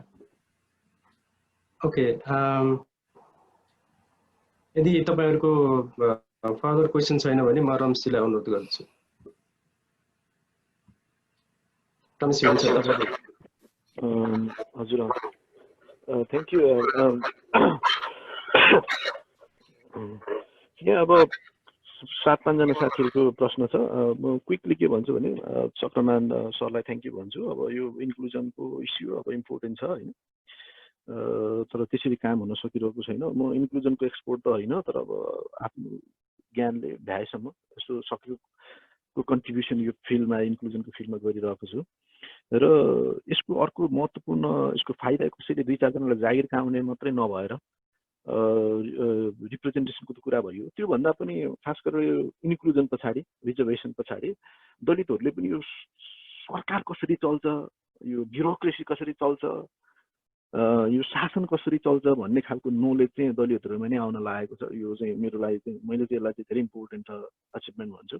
किनभने हिजोसम्म दलित समुदायलाई थाहा नै थिएन कि यो चाहिँ ब्युरोक्रेसी, कर्मचारी तन्त्र कसरी चल्छ, पोलिसी कसरी बन्छन्, त्यहाँभित्र के हुन्छ खेल, यस्ता कुराहरू यो नलेज छ नि, यो शासकीय ज्ञान यो दलितहरूले पनि सिकेका छन्, त्यसमा पनि कन्ट्रिब्युसन गरिरहेका छन्। अब यो हिसाबले यो चाहिँ अनप्रेसिडेन्टेड छ। अब दिलजीले उहाँले भने जस्तै अब यो रेमिटेन्सलाई इन्टरप्राइजमा लाउनुपर्छ भन्ने नेपालमा मात्रै होइन, खास गरेर यो लेबर माइग्रेसनमा डिपेन्ड हुने खास गरेर फिलिपिन्स, इन्डोनेसिया, भियतनामकै कुरा गरौँ, लाओस, यी सबै देशहरूमा यो इस्यु नै हो। र खास गरेर माइग्रेन्टहरूलाई अघि पनि मैले भने माइग्रेन्टहरूको चाहिँ धेरै रेमिटेन्स चाहिँ खानामै जान्छ 70% जति, र बच्चाहरूलाई चाहिँ पढाउन, हेल्थको एक्सपेन्सेसहरूमा, अनि केही घरलाई अलिकति राम्रो बनाउने, सबै मलाई लाग्छ प्रोडक्टिभ इन्भेस्टमेन्ट नै हुन्। र केही मोबाइलमा अब कम्युनिकेसनमा अब एक्सेस हुन्छ, यो पनि राम्रै हो। तर अब यसमा चाहिँ गभर्मेन्टले नै अलिकति इन्सेन्टिभ नदिने, एउटा चाहिँ फेभरेबल इन्भाइरोमेन्ट इन्भेस्टमेन्टको लागि नबनाउने भनेदेखि माइग्रेन्ट आफैले चाहेर मात्रै हुँदैन, र सीमाथि उनीहरूको रेमिटेन्स पनि सेभिङ पनि कम हुने भएर गाह्रो छ। त्यही भएर गभर्मेन्टको स्टेटको चाहिँ कस्तो पोलिसी आउँछ यसले नै डिटरमाइन गर्छ कुन हदसम्म चाहिँ माइग्रेन्ट्सहरूले चाहिँ रेमिटेन्स प्रोडक्टिभ अलिकति बेनिफिसियल इम्प्लोइमेन्ट जेनेरेटिङ इन्टरप्राइजहरूमा खर्च गर्छन् भनेर चाहिँ। कृष्णजीले एकदम राम्रो प्रश्न गर्नुभयो। यो पनि मैले अलिअलि त यसमा काम गरेको छु, तर अझै काम गर्ने सोच छ। खास गरेर दलितहरू चाहिँ स्ट्रक्चरल कन्स्टेन्ट हुँदाहुँदै पनि किन धेरै प्रपोर्सनमा चाहिँ अरूको तुलनामा विदेश गर्न गइरहेका छन्, किनकि विदेश जान खर्च लाग्छ, धेरै उहरू छन्। मैले आफूले गरेको सानो रिसर्चबाट चाहिँ के लाग्छ भने यो स्ट्रक्चरल कन्सेन्ट्सहरू खास गरेर विदेश जानेहरूलाई उनीहरूले ऋण पाउने कुरा हो। धेरै दलितहरूले ऋण चाहिँ फाइनेन्सियल इन्स्टिट्युसन या अरूले पनि त्यस्तै हो। खास चाहिँ अलिकति गाउँकै धनी मान्छेहरू लिने भयो, अलिकति ब्याज बढी तिर्ने, ब्याज बढी आउँछ भन्ने आशले विदेश जानेलाई चाहिँ खास गरेर गाउँका चाहिँ लोकल मिलेनियलहरूले पनि उनीहरूलाई ऋण दिने भएको भएर उनीहरूको विदेश जाने एक हिसाबले सहजता भयो। र विदेशमा पनि अब नेपालमा जस्तै अब अलिकति दलित भएर काम नपाउने सेक्टरहरू खास गरेर फुड प्रोसेसिङहरू होइन, एग्रिकल्चर यताउतामा विदेशमा पनि विभेद हुने भएको भएदेखि उनीहरूलाई त्यहाँ इम्प्लोइमेन्ट गाह्रो हुन्थ्यो। विदेशमा चाहिँ खास गरेर त्यहाँ विभेद नहुने भएको भएर खास गरेर इम्प्लोयरहरूले नेपाली माइग्रेन्ट वर्कर मात्रै हुने भएको भएर उनीहरूले त्यो काम पाउने सजिलो माग। अनि त्यस पछाडि खास गरेर यो नेपालमा चाहिँ ब्रोकरहरू अनि यो दलालहरूको पनि धेरै रोल छ विदेश पठाउनु। उनीहरूको फेसिलिटेसन खास गरेर उनीहरूले पैसा खान्छन् के गर्छन्, तर खास गरेर गरिबहरूलाई विदेश जान उनीहरूको रोललाई पनि फेरि त्यहाँ चाहिँ धेरै विदेशमा त्यहाँ गएका छन्, उनीहरूको रोल त्यहाँ छ। र थप चाहिँ जस्तो कृष्णजीहरूको रिसर्चले पनि के भन्छ पछि कुरा गर्न मन छ कृष्णजीसँग। र पोस्ट कोभिडमा अहिले पोस्ट कोभिडको कुरा किन गर्नुभन्दा अगाडि अहिले नै कति माइग्रेन्टहरूको चाहिँ असरमा परिरहेको छन् त्यसको स्टडी त्यसको बारेमा सोच्दा चाहिँ राम्रो हुन्छ कि भन्ने हो। वास्तवमा हो नै, मलाई पनि त्यही लाग्छ।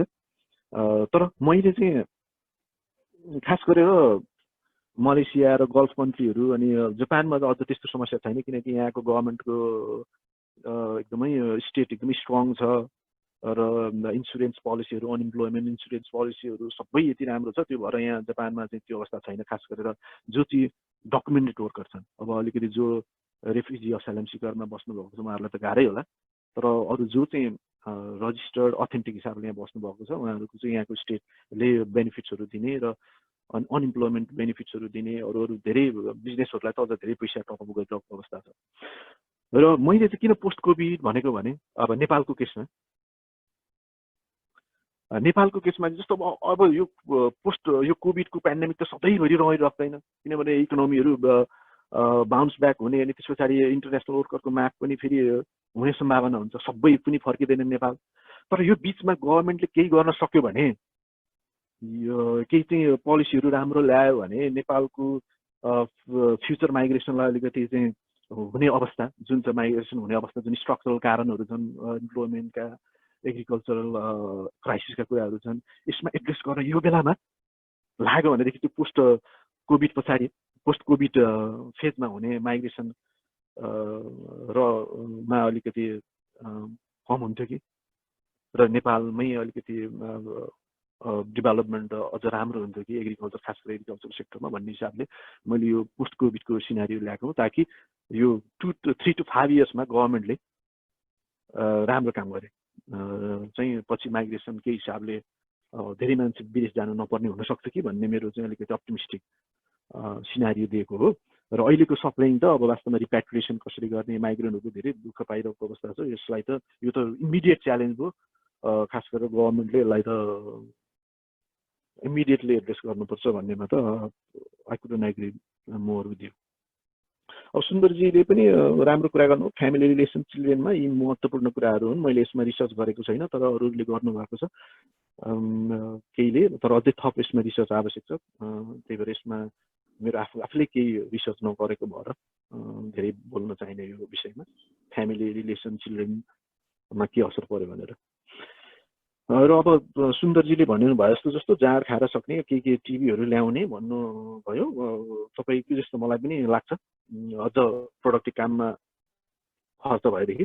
तर मैले फेरि पनि भने रेमिटेन्स एकदमै कम सेभिङ हुने र अरूको समाजमा अरूको इन्भेस्टमेन्ट वा एक्सपेन्डिचर प्याटर्न के हुन्छ, माइग्रेन्टले पनि त्यही गर्ने। मैले अघि पनि भने घर किन्ने, टिभी किन्ने, अब यी पनि प्रोडक्टिभ इन्भेस्टमेन्ट नै हुन्। र जाँड खाने जहाँसम्म कुरा छ, अब जाँड त अब जसले पहिलेदेखि खाने गरेको छ अब हामी नि खान्छौँ होइन, माइग्रेन्ट्सहरूले नि खान्छन्। तर अब यो जाँड खारमा धेरै खर्च गरेर यतापट्टि प्रोडक्टिभ इन्भेस्टमेन्ट नभएको, या टिभीमा धेरै खर्च गरेर भन्ने भन्दा पनि अलिकति स्ट्रक्चरल केही कन्स्ट्रेन्टहरू छन्, तिनमा सुधारमा बढी जोड दिँदाखेरि राम्रो हुन्छ भन्ने लाग्छ। र फेरि पनि भन्छु यो माइग्रेसन चाहिँ सस्टेनेबल सोल्युसन होइन भन्ने कुरा अहिले देखिहाल्यो।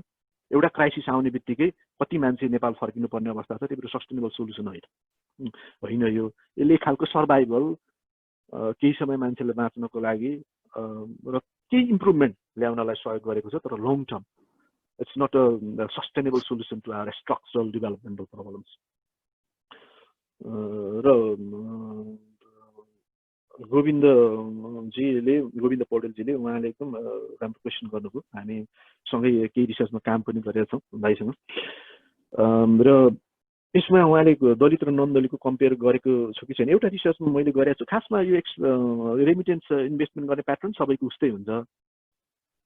जग्गा नहुनेले जग्गा किन्ने, घर नहुनेले सकेसम्म नयाँ घर बनाउने, अनि छोराछोरीको एजुकेसनमा खर्च गर्ने, इन्भेस्टमेन्ट प्याटर्न उही हो। तर सुरुको इनिसियल एसेट होल्डिङ्स दलितहरूको एभरेजमा कम हुने भएको भएर उनीहरूको अलिकति इन्भेस्ट केमा गर्ने भन्ने कुरा र नन दलितको अलिकति फरक त हुन्छ र भएको देखिन्छ,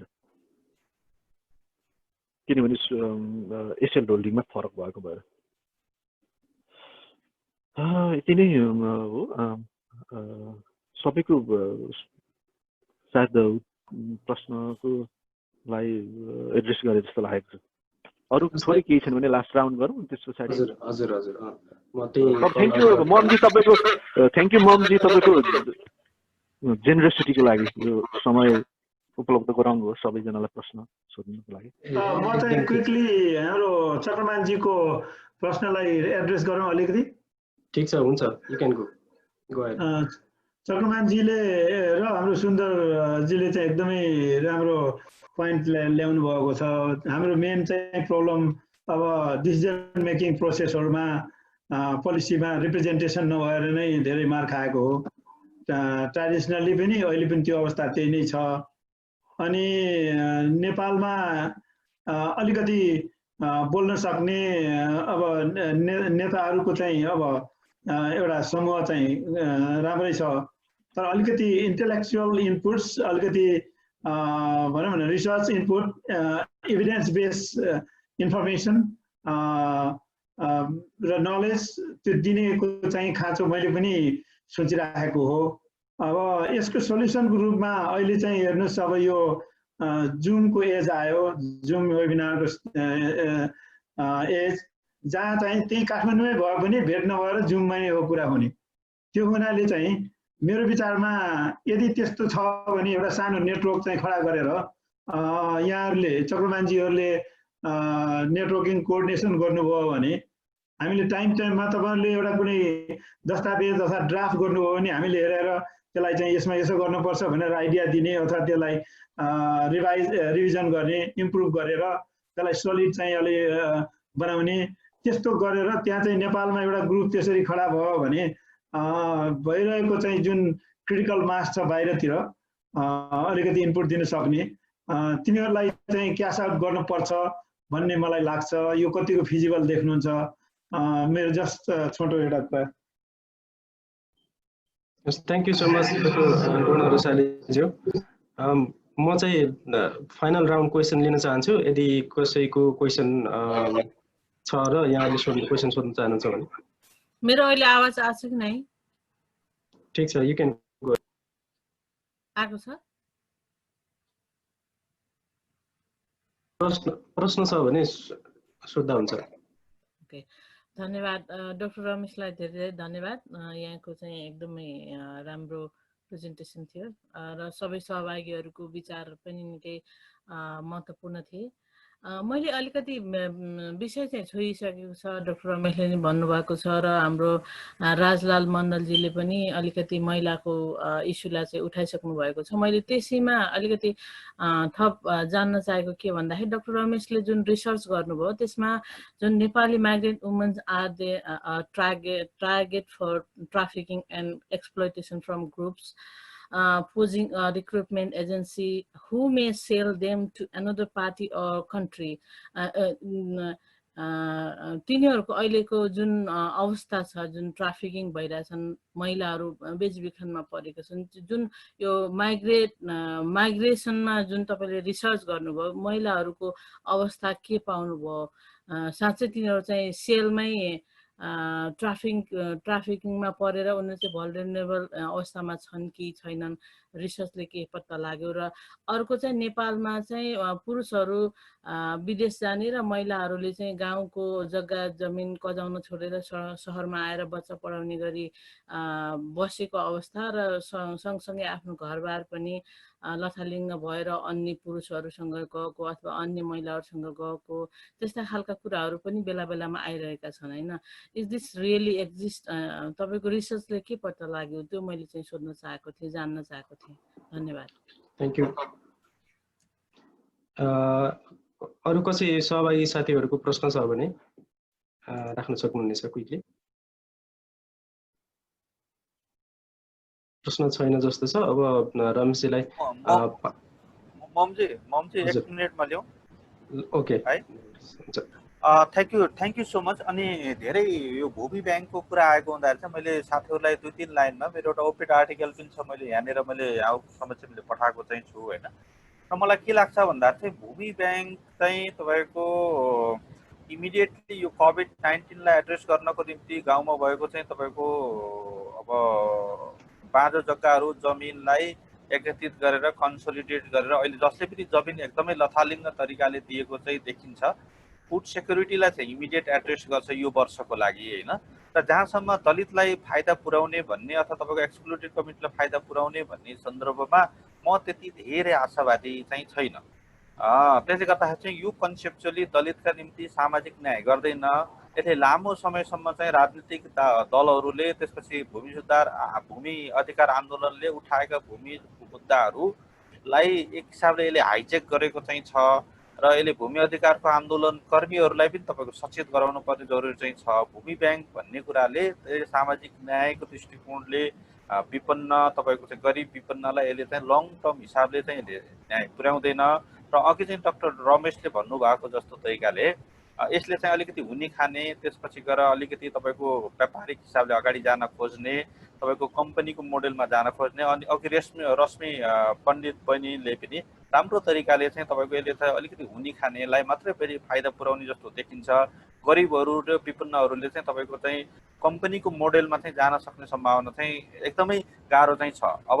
अब अघि चाहिँ तपाईँको चाहिँ रमेशजीले पनि के भन्नुभएको चाहिँ छ भन्दा चाहिँ दलित समुदाय अथवा तपाईँको डिसएडभान्टेज कम्युनिटीको मान्छेहरूले चाहिँ लोकल प्रशासन अथवा तपाईँको गभर्मेन्टको प्रशासन कसरी काम गर्छ भन्ने कुरा चाहिँ हामी अवेर नभएकै हो। धेरै एनजिओले हामीलाई भुलाएकै हो। भोलिन्टियर मोटिभबाट हामी धेरै चाहिँ अगाडि जान नसकेकै हो। त्यो कारणले गर्दा चाहिँ हामी अत्यन्तै पछाडि परिराखेको चाहिँ छ। गभर्नेन्स सिस्टमलाई चाहिँ हामीले चाहिँ जानकार नहुँदासम्म राजनीतिक दलले आफ्नो बेस्ट गरिराखेको चाहिँ छ।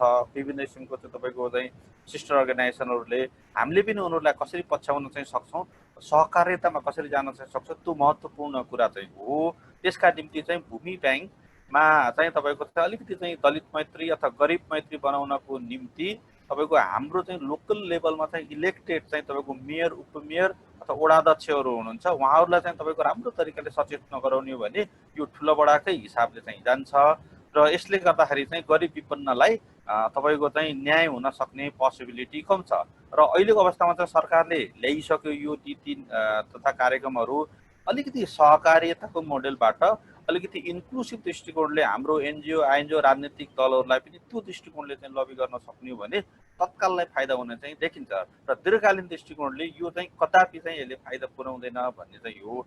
खाद्यान्न उत्पादन त पहिला पनि भएकै थियो नि। अमात्य सेनको किताबहरू हेर्नुहोस् न, बजारमा खाना छ, हाम्रो घरमा खाना चाहिँ छैन। त्यो हिसाबले गर्दाखेरि चाहिँ गरिब विपन्नलाई यसले राम्रो भन्दा नराम्रै बढी गर्छ भन्ने मात्रै हो। मेरो अहिले सर्टमा यति नै भयो। हस्, thank you so much. Thank you so much doctor पूर्ण नेपालीज्यू।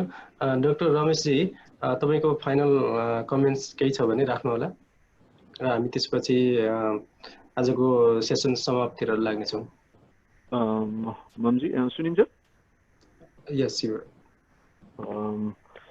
खासमा सीताजीको आई थिङ्क क्वेसन एकदमै राम्रो क्वेसन सोध्नुभयो। र अब यो क्वेसन चाहिँ एकदमै सेन्सिटिभ अनि कम्प्लेक्स पनि छ आफैमा, खास गरेर वुमेनहरूको ट्राफिकिङको कुरा अनि त्यस पछाडि खास गरेर ट्राफिकिङ मात्रै होइन यसलाई चाहिँ अझ माइग्रेसनमा स्मग्लिङ पनि भन्छ माइग्रेन्ट स्मग्लिङ खास गरेर कति महिलाहरू चाहिँ कसैले जबरजस्ती लगेको भन्दा पनि उनीहरू आफू जान इच्छा गरेको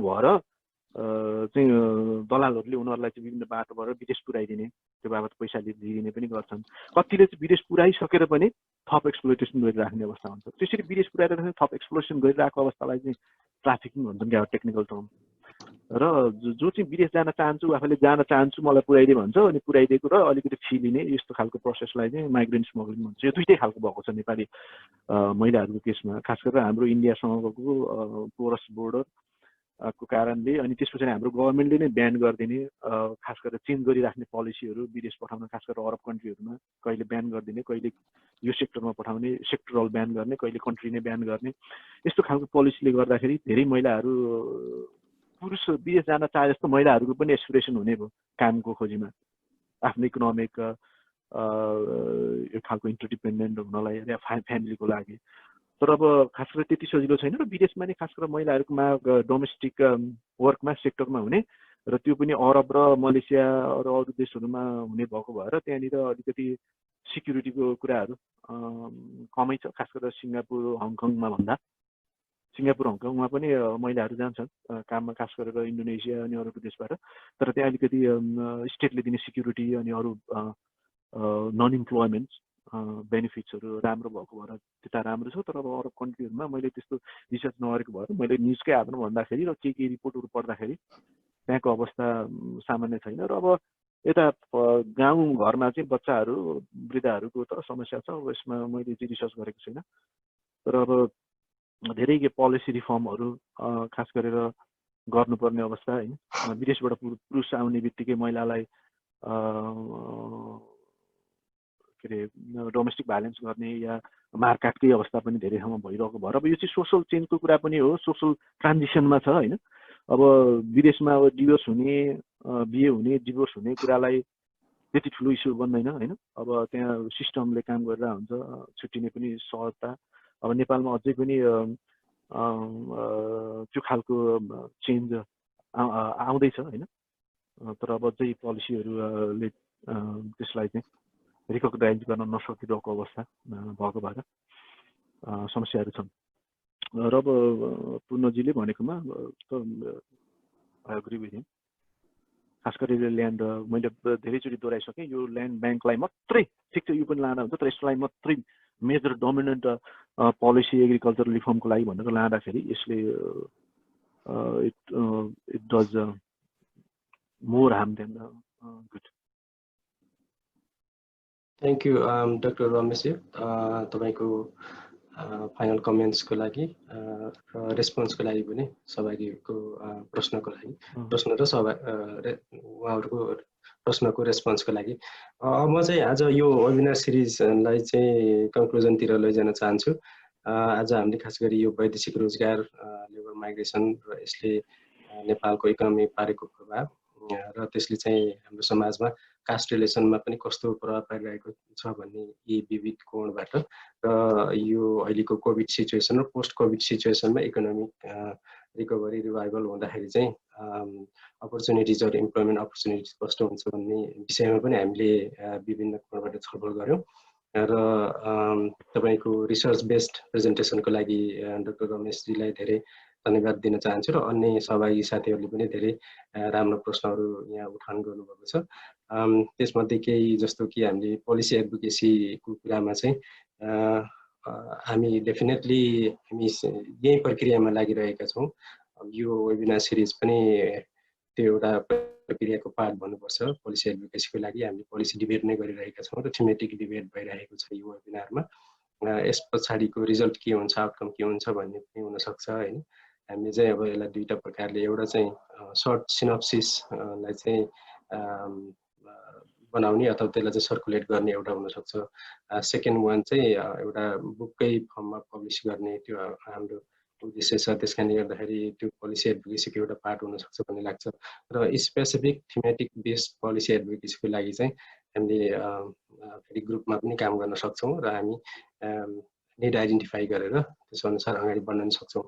म चाहिँ यो बाहेक नेपाल गभर्मेन्टको फरेन मिनिस्ट्री अन्तर्गत रहेको ब्रेन गेन सेन्टरमा पनि एक्टिभली पार्टिसिपेट गरिरहेको र त्यहाँ कन्ट्रिब्युट गरिरहेको हिसाबले पनि हामीले चाहिँ यहाँबाट के पोलिसी कन्ट्रिब्युट गर्न सकिन्छ नेपालको डेभलपमेन्ट कन्टेक्समा भन्ने हिसाबले हामी काम गरिरहेका छौँ। र यदि तपाईँहरूको चाहिँ त्यसमा सजेसन्सहरू छ भने पनि मलाई कन्ट्याक्ट गर्न सक्नुहुनेछ। मैले इमेल एड्रेस त्यहाँ छोडेको छु च्याट बक्समा।